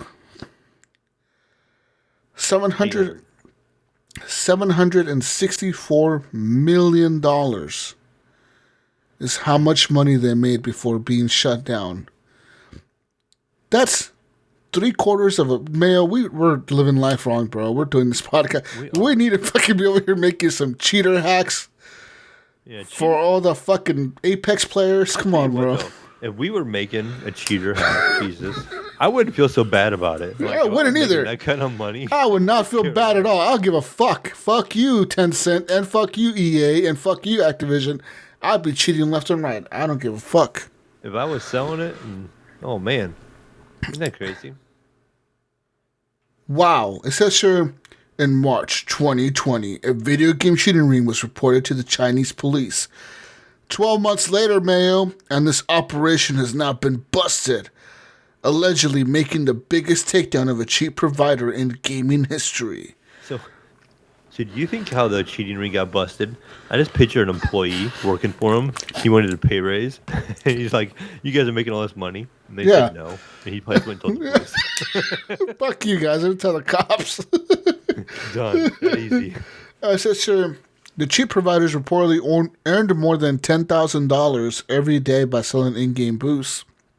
Anything from a wall hack to an aimbot, all type of cheats were on offer. In total, the operation earned more than $764 million before being shut down on March 26, 2021. It says here, after gaining information, Kunshan police raided a few places, closed down 17 websites, and arrested 10 resellers. The sellers of these cheats purchased luxury vehicles up to the cost of $20 million per vehicle. Oh my God. Can you imagine having a $20 million car, Mayo? Right. What kind of car is this? This is a Corvette times 2, Mayo. In real life. This is the Corvette Mayo bought in a game times 2 in real life. Says here, while the cheating service was mostly utilized in the Chinese market, this organization reportedly also sold hacks globally. Well, no shit. Mobile games were primarily the focus of these cheats. Mobile games, that's interesting. With the heavy emphasis on hacks for third-person shooters. However, cheats for popular titles like Overwatch and even Valorant were also available. Players would purchase, quote, subscription keys, Mayo, to utilize hacks for a set period of time. It roughly costs $10 for 1 day of access, $50 for a week, or $200 for a month. Wow, that's steep. I mean, $10 a day, not too bad. 50 for a week is... $200 a month is kind of a bargain, right? Because if there's 5 weeks in the month, you save $50 almost, you know? Yeah. It makes you... Yeah, but at a whole new level and make sure you're playing, right? Like I pay... Talk about buying a season pass. Whoa! Yeah. But no, man, but think about how many streamers are using these. Right. And they seem to be really good to their viewers, right? But they're all cheating. How much money they're making. They're all cheating, Mayo. They're all... Like, hey, Mayo, you donate 10,000 bits, I'm going to make this next headshot for you. Or, hey, Mayo, if I make this next headshot, you promise to donate 100 bits. And you're like, haha, you won't do it. I'll bet you anything. And then I make the 10,000 meter headshot, and you're like, oh, fuck. Now I got to donate 100. You know, like, you make money, dude. You know what I mean? Right. It says here, the reason it's the world's biggest butts boils down to 3 key factors, the Kushan police explained. Firstly, because there are huge sums of money involved. Secondly, there are tons of games involved. Games from places other than China are involved too. And the final factor is simply due to the enormous volume of users that these hackers had. Says here, despite making at least 5 figures a day, those leading the charge for this provider have since had their assets seized and are now facing jail time. Why would you even live in China at that point? I would be in fucking Sweden or something. With all that money, what? Why would you not go to a country where they can't fucking extradite you, dude? Why wouldn't you? You'd made all that fucking money. Why do you need more money? If I would have made 10 million, I would have been out. 10 million bucks, I'm not, Mayo. No. Done, Mayo. Been retired at 5. Yeah, exactly. You know what I mean? And it's just, wow. Wow. A lot of money out there, I guess. All right. You want to, Mayo, have you ever wondered, Mayo, if you ran into any Call of Duty or Warzone Twitch streamers or professionals during your Warzone matches? Not in Warzone, but in Apex. You know, sometimes I don't pay attention to the people that killed me. We're talking the Warzone here. Okay. But if I played Warzone, yeah. Okay. I would probably wonder if I ran into a professional, yeah. Without a strict ranked playlist inside Warzone, the uncertainty of a skill-based matchmaking ensures that you could play against Battle Royale noobs one game and then very elite players the next. This leaves many players in Warzone curious if they've ever ran into a Twitch big star like Ninja or Shroud or any of these fucking weird name guys. Fortunately, console guy that plays on controller a lot. I don't fucking know. He's a Call of Duty guy. Call of Duty guy. I fucking know. I remember. Do you know these? Gunny probably knows exactly who it is. Gunny's super hip. Nick Merckx. Okay, whatever you just said. Yeah. Fortunately, there is a way to find out, and it doesn't require scouring the now terminated SBMM Warzone website. WZ Ranked, which I'm assuming stands for Warzone Ranked, is a site that is more popular for telling you or letting you check your most used guns on Verdansk. Has now added an additional functionality letting you check through previous lobbies. As part of the options, you can use WZ Rank to check out streamers you faced off against, which will include information about when you played in their lobby and full details on how you fared. At long last, you can see if you ever unknowingly outdueled your favorite or least favorite Warzone Pro. So yeah. So it shows like if you ran against them, you ever played against them, how many hours ago it was, and what mode, what level you were at. So if you were at level 2, or you were squad number 1, or if they were squad number 1 and you were squad 20 or 30 or 40 or 50, you can compare your stats to theirs. It's very simple to check these out. You just go to you check out these website. You just go to this website. All you need is your BattleNet, your PlayStation, and your Xbox account ID ready. You go to wzrank.com. You input your BattleNet, your PlayStation, and your Xbox user information, and then you click on your streamers from your profile's top bar. Sort by the season, or simply choose all if you want to see the complete history against streamers. You scroll through and you enjoy finding out which streamers you have played against, Mayo. Interesting. Interesting, right? Yeah. It's funny because it's the same game, Warzone. They talk about they had that one stat tracker taken down. Yeah, right. That other one, right? And they have this one up. It tells you who the fuck you played against. Yeah. Wow, that is weird. Wonder who I played against, Mayo. Who do you think I played against? No one? Wonder who I played against. Probably played against the Mayo. You probably ran across him. He's a pretty famous streamer. You ran across that guy? Apex. Or big time Warzone player. Or Gunny. Or Pinpoint.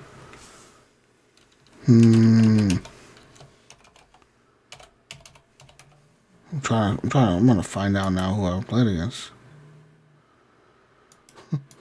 Find out, man. Anyways. Anybody exciting popping up yet? No, I can't find it. I gotta find my BattleNet name. I don't know my BattleNet fucking name. It tells me that it's wrong every time I put it in. Maybe I don't fucking know my BattleNet name. I don't know. But I think that's all we have for news, right? What else do you have for news? No, that is it. Oh. Well, fuck. A short week of news, really. I mean, not a whole lot right now. Still. Yeah. All right. Just loading up my information right now, Mayo. See what it says. Oh. I need to change my privacy to unprivate. See, they want you to open up your settings so everybody can see your stuff. Yeah, no, fuck hack you your guys. account. Fuck Hack you your guys. account. No, that ain't gonna work. No, not for me. No. Anyways, that's all I have for news. You got me curious now. See, I just jumped on Apex Stat Tracker, Jesus. Looked up my account. Did you now? What did you find? It's a little behind. It's not too bad. It says, I don't know about this, but it says for season 8 kills, I have 273, and I'm in the top 30%. How about that? Whoa. It's kind of old because it shows like my level is 164, and it shows my total kills. It must be for that season. And it shows me having 14 wins, which I think I actually have 14 with just one kill. Oh no, it says lifetime, which I have more than that. I think I have 30 wins to this season, so I don't think it's quite up to date. Yeah, it doesn't have my main character. Yeah, it does. It has Loba. Yeah, it does show me having nine season 8 wins with Loba, which I have 14 with her. So yeah. Yeah, interesting stuff to look at, though, I guess. See where you rank. Yeah. That's all I have for news. I mean, besides, there's nothing else really for news. I mean, if you're interested in Watch Dogs, they're trying to work on a 60 FPS patch for the next gen consoles, but there's no surprise. Yeah, whatever. Yeah. So, I'd say from there on we just move on to community questions, Jesus. We don't have very many. It's kind of a quiet week this week. Posted it on Facebook a couple of days ago. Just as a little reminder.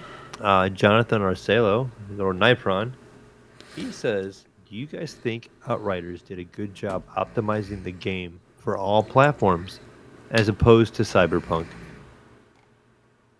I would say they did. I mean, you said you had a stuttering problem on the PC, Yeah. but they all got a bad server equally. you know. Yeah. But no, I think everybody's enjoyed the game for the most part where they can get in. They want to play more, they just can't get in. Is the problem. So I don't think anybody's really complained about the quality of the game, like how well the game plays. You said you had a stutter to it, but that's the first I've heard of that. Yeah, I was having a stutter with it. I mean, to me, it seems like the PC was probably the worst version of the game I played. Yeah, quite the opposite of Cyberpunk. Yeah. Where it seemed like the Xbox was pretty stable. From everyone that I heard on Xbox, they were like, it's fine. Yeah, it played great on my One X, Yeah. and when I had the demo. So, I don't know. I know. I remember when we played the demo, my son, when he played on his computer, they were having a problem with if you ran more than one screen, it would launch on the other screen when you didn't want it to. And they were having a problem with that. And he had a hard time fixing that at first. He was asking me. So I know they're having some issues, but nothing like this and server issues. But I'd say it's probably, I haven't heard anybody complain about quality issues on the Xbox and the PlayStation, though, besides not being able to play. But moving on, I think just our last one is from Brian Tillip Jr. He said, "Is Xbox the show that big of a deal? Question mark. Or is baseball games just as bad as golf games?" I mean, No. I heard the show is really good in the aspect of it has like real time stats. I think if a player does really well, he kind of changes in the game. I remember on VGO, John was talking about how much he loved it, and this is like a game he buys every year, regardless. Mm. And there was something to do with that, like the update, like you build your team or you unlock cards for those people, and they actually upgrade with the people. So that person's really playing well. He plays well in the game and stuff like that. But I don't know. Mm-hmm. I don't play them. I enjoy baseball games. I like doing like home run derbies, just the batting part of the game. I like hitting. I hate the fielding part. I don't know about you, Jesus. I just feel like Yeah. just give me a home run derby game. Yeah. I'd be happy with that. But No, I feel you. Yeah, yeah. I like to imagine the team aspect sometimes too. yeah. But yeah, the last baseball game I really played, man, fuck, it was years and years ago. Probably 15 years ago. 20, 16 years ago. And it had to have been like some MLB game. I don't know which one. But, I would have played the Wii one. With the Wii Sports, the baseball in there. I mean, I played, the Wii Sports Baseball. Yeah, I played that, of course. What else? But I'm talking about like a legit like MLB game like this. I would feel like I was playing one in 2005 or 2004, 2003. But yeah, I really did like it at the time. And now, I mean, the show really looks incredible, man. Like that game looks like a real baseball game. It's going on your TV. Like if no one knew any better, you could probably trick them into thinking that was a real baseball game. If people didn't know, like just at a glance, you're like, oh, that's a baseball TV. It's baseball. Right. It's a fucking video game, and that's kind of crazy. It's also kind of crazy that it's fucking published and made by PlayStation. It's free on Xbox. What world we live in. Yeah, I just wonder how much money they made off of Microsoft for that. They had to have made so much. Microsoft had to have paid so much money for that, dude. Like, so much. More than whatever Sony thought they were going to make on the Xbox. You know what I mean? Right. Like, if they thought we're going to make this much money on the Xbox, Microsoft had to come in and said, we'll pay you this much more than that. If they said, oh, we're going to make 20 million on the Xbox, Microsoft had to come in and said, we'll give you 30 million. You know what I mean? There had to have been something like that. Mm-hmm. I was trying to Google it and see if it would say anywhere or an article would come up, but no.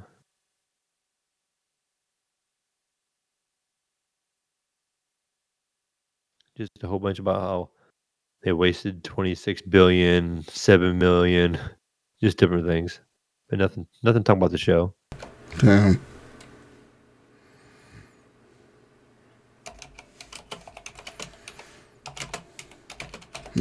But that's it, Jesus, for community questions. We only had those two on the Facebook.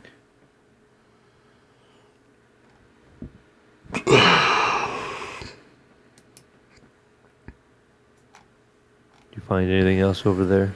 I'm just You're looking real researching. quick.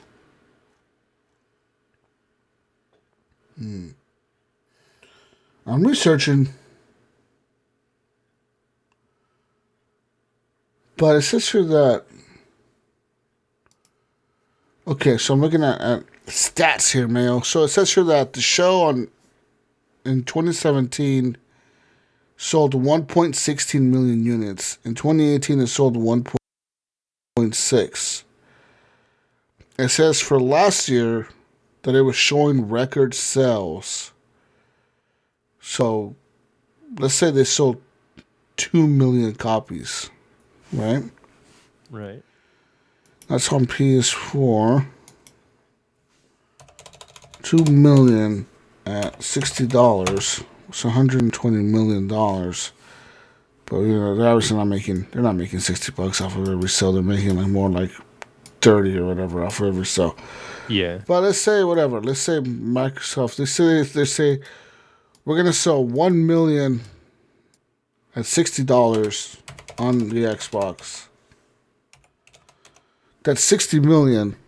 What would Microsoft have to come in? They would have to come in with like 70 or 80 or 90, right? Like, they have to come in with a big number, dude. Obviously, it's not this number. I mean, because they're making a third of this, right? It's what they're really making, right?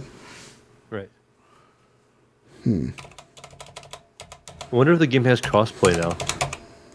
Does it have its own server? Can a Xbox and a PlayStation player play each other? Oh, that's true. Wait, can they? Does that have an online play? Don't you play online against? Yeah, it's like the online. Yeah, like that's what the cards are for. You build your cards and you build the players, and then, yeah. Holy shit! It has crossplay and cross progression. So you can actually play this on your PS5 and on your Xbox Series X. So it's using their own server. They must have their own server somewhere in there. Yeah, it says here crossplay and cross progression. It says here, yeah, last year, blah, blah,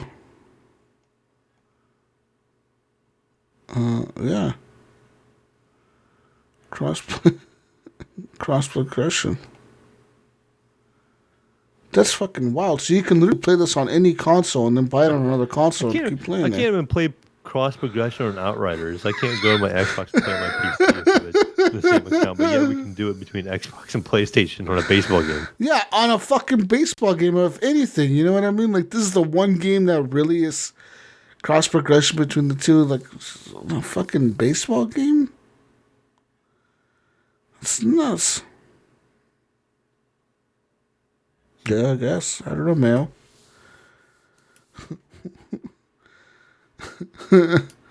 Yeah. I don't know. Yeah, so we learn something new every day. But yeah, anyways, that's all I have. Anyways, what is going on? Oh, what's going on here? Community questions. We're done. I'm done, man. Yeah, we're done. We're fucking done. We're done. What are we doing? We're gonna find Gunny. Find him on everything as Gunny Chief under Gunny Chief _HGP on PlayStation. Gunny Chief on Xbox. Gunny Chief in Discord at Gunny Chief in Discord at Gunny Chief on Twitter. Maybe. I don't know. Find us at _HorribleGamers on Twitter. Leave us feedback for this show on the show feedback section of our Discord, which there is a Discord link in our show notes. You can click hang up on Facebook in a day or two. Remind people. Show feedback. Also on Facebook, you can do it if you want to do it there. If it's easier for you there, go do it there. Where can we find you, Mel? Oh, well, you can find me on Discord, like I always say. You're going to find me on Xbox. You're going to find me, as the Mayo one or the Mayo.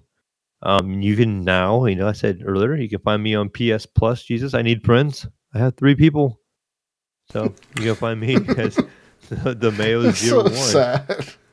Yes, all 3 people.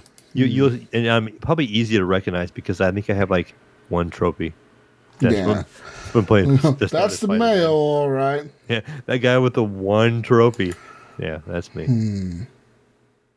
I might be a little new. It's kind of funny because when I found my account, let me log in. It said I owned 3 games. I don't remember playing 2 of them. So I don't know, but it's mine now. So it's all up to date. PS Plus is up and running, so I can do my online backups. I can play online. Just waiting for that PS5. So very soon, still, I think. I would say by the end of this month, but we'll see. We'll see. You gonna find me everywhere. You gonna find you, Jesus? Find me on everything as Jesus Walks Out. I'll be playing some more Days Gone this week, finishing up Miles Morales. Hopefully playing some Outriders, maybe. I don't know. I'll be playing some more Evil Genius 2 for sure. And yeah, get my hands on the Xbox eventually here. Yeah. I am gonna finish up Apex this week, hopefully. Oh. 8 more levels to get that season pass done. And then you're not gonna. Then I'll feel justified if I can step away from it for a little bit. I want to get that last 8 levels in. Then I'll move on. We're done. I'm tired. You're out of here. Bye. Bye. Peace out, Brussels sprouts. We'll catch you on the next week's edition of the Horrible Gamers Podcast. Goodbye. Good night. We're done. See ya. See ya.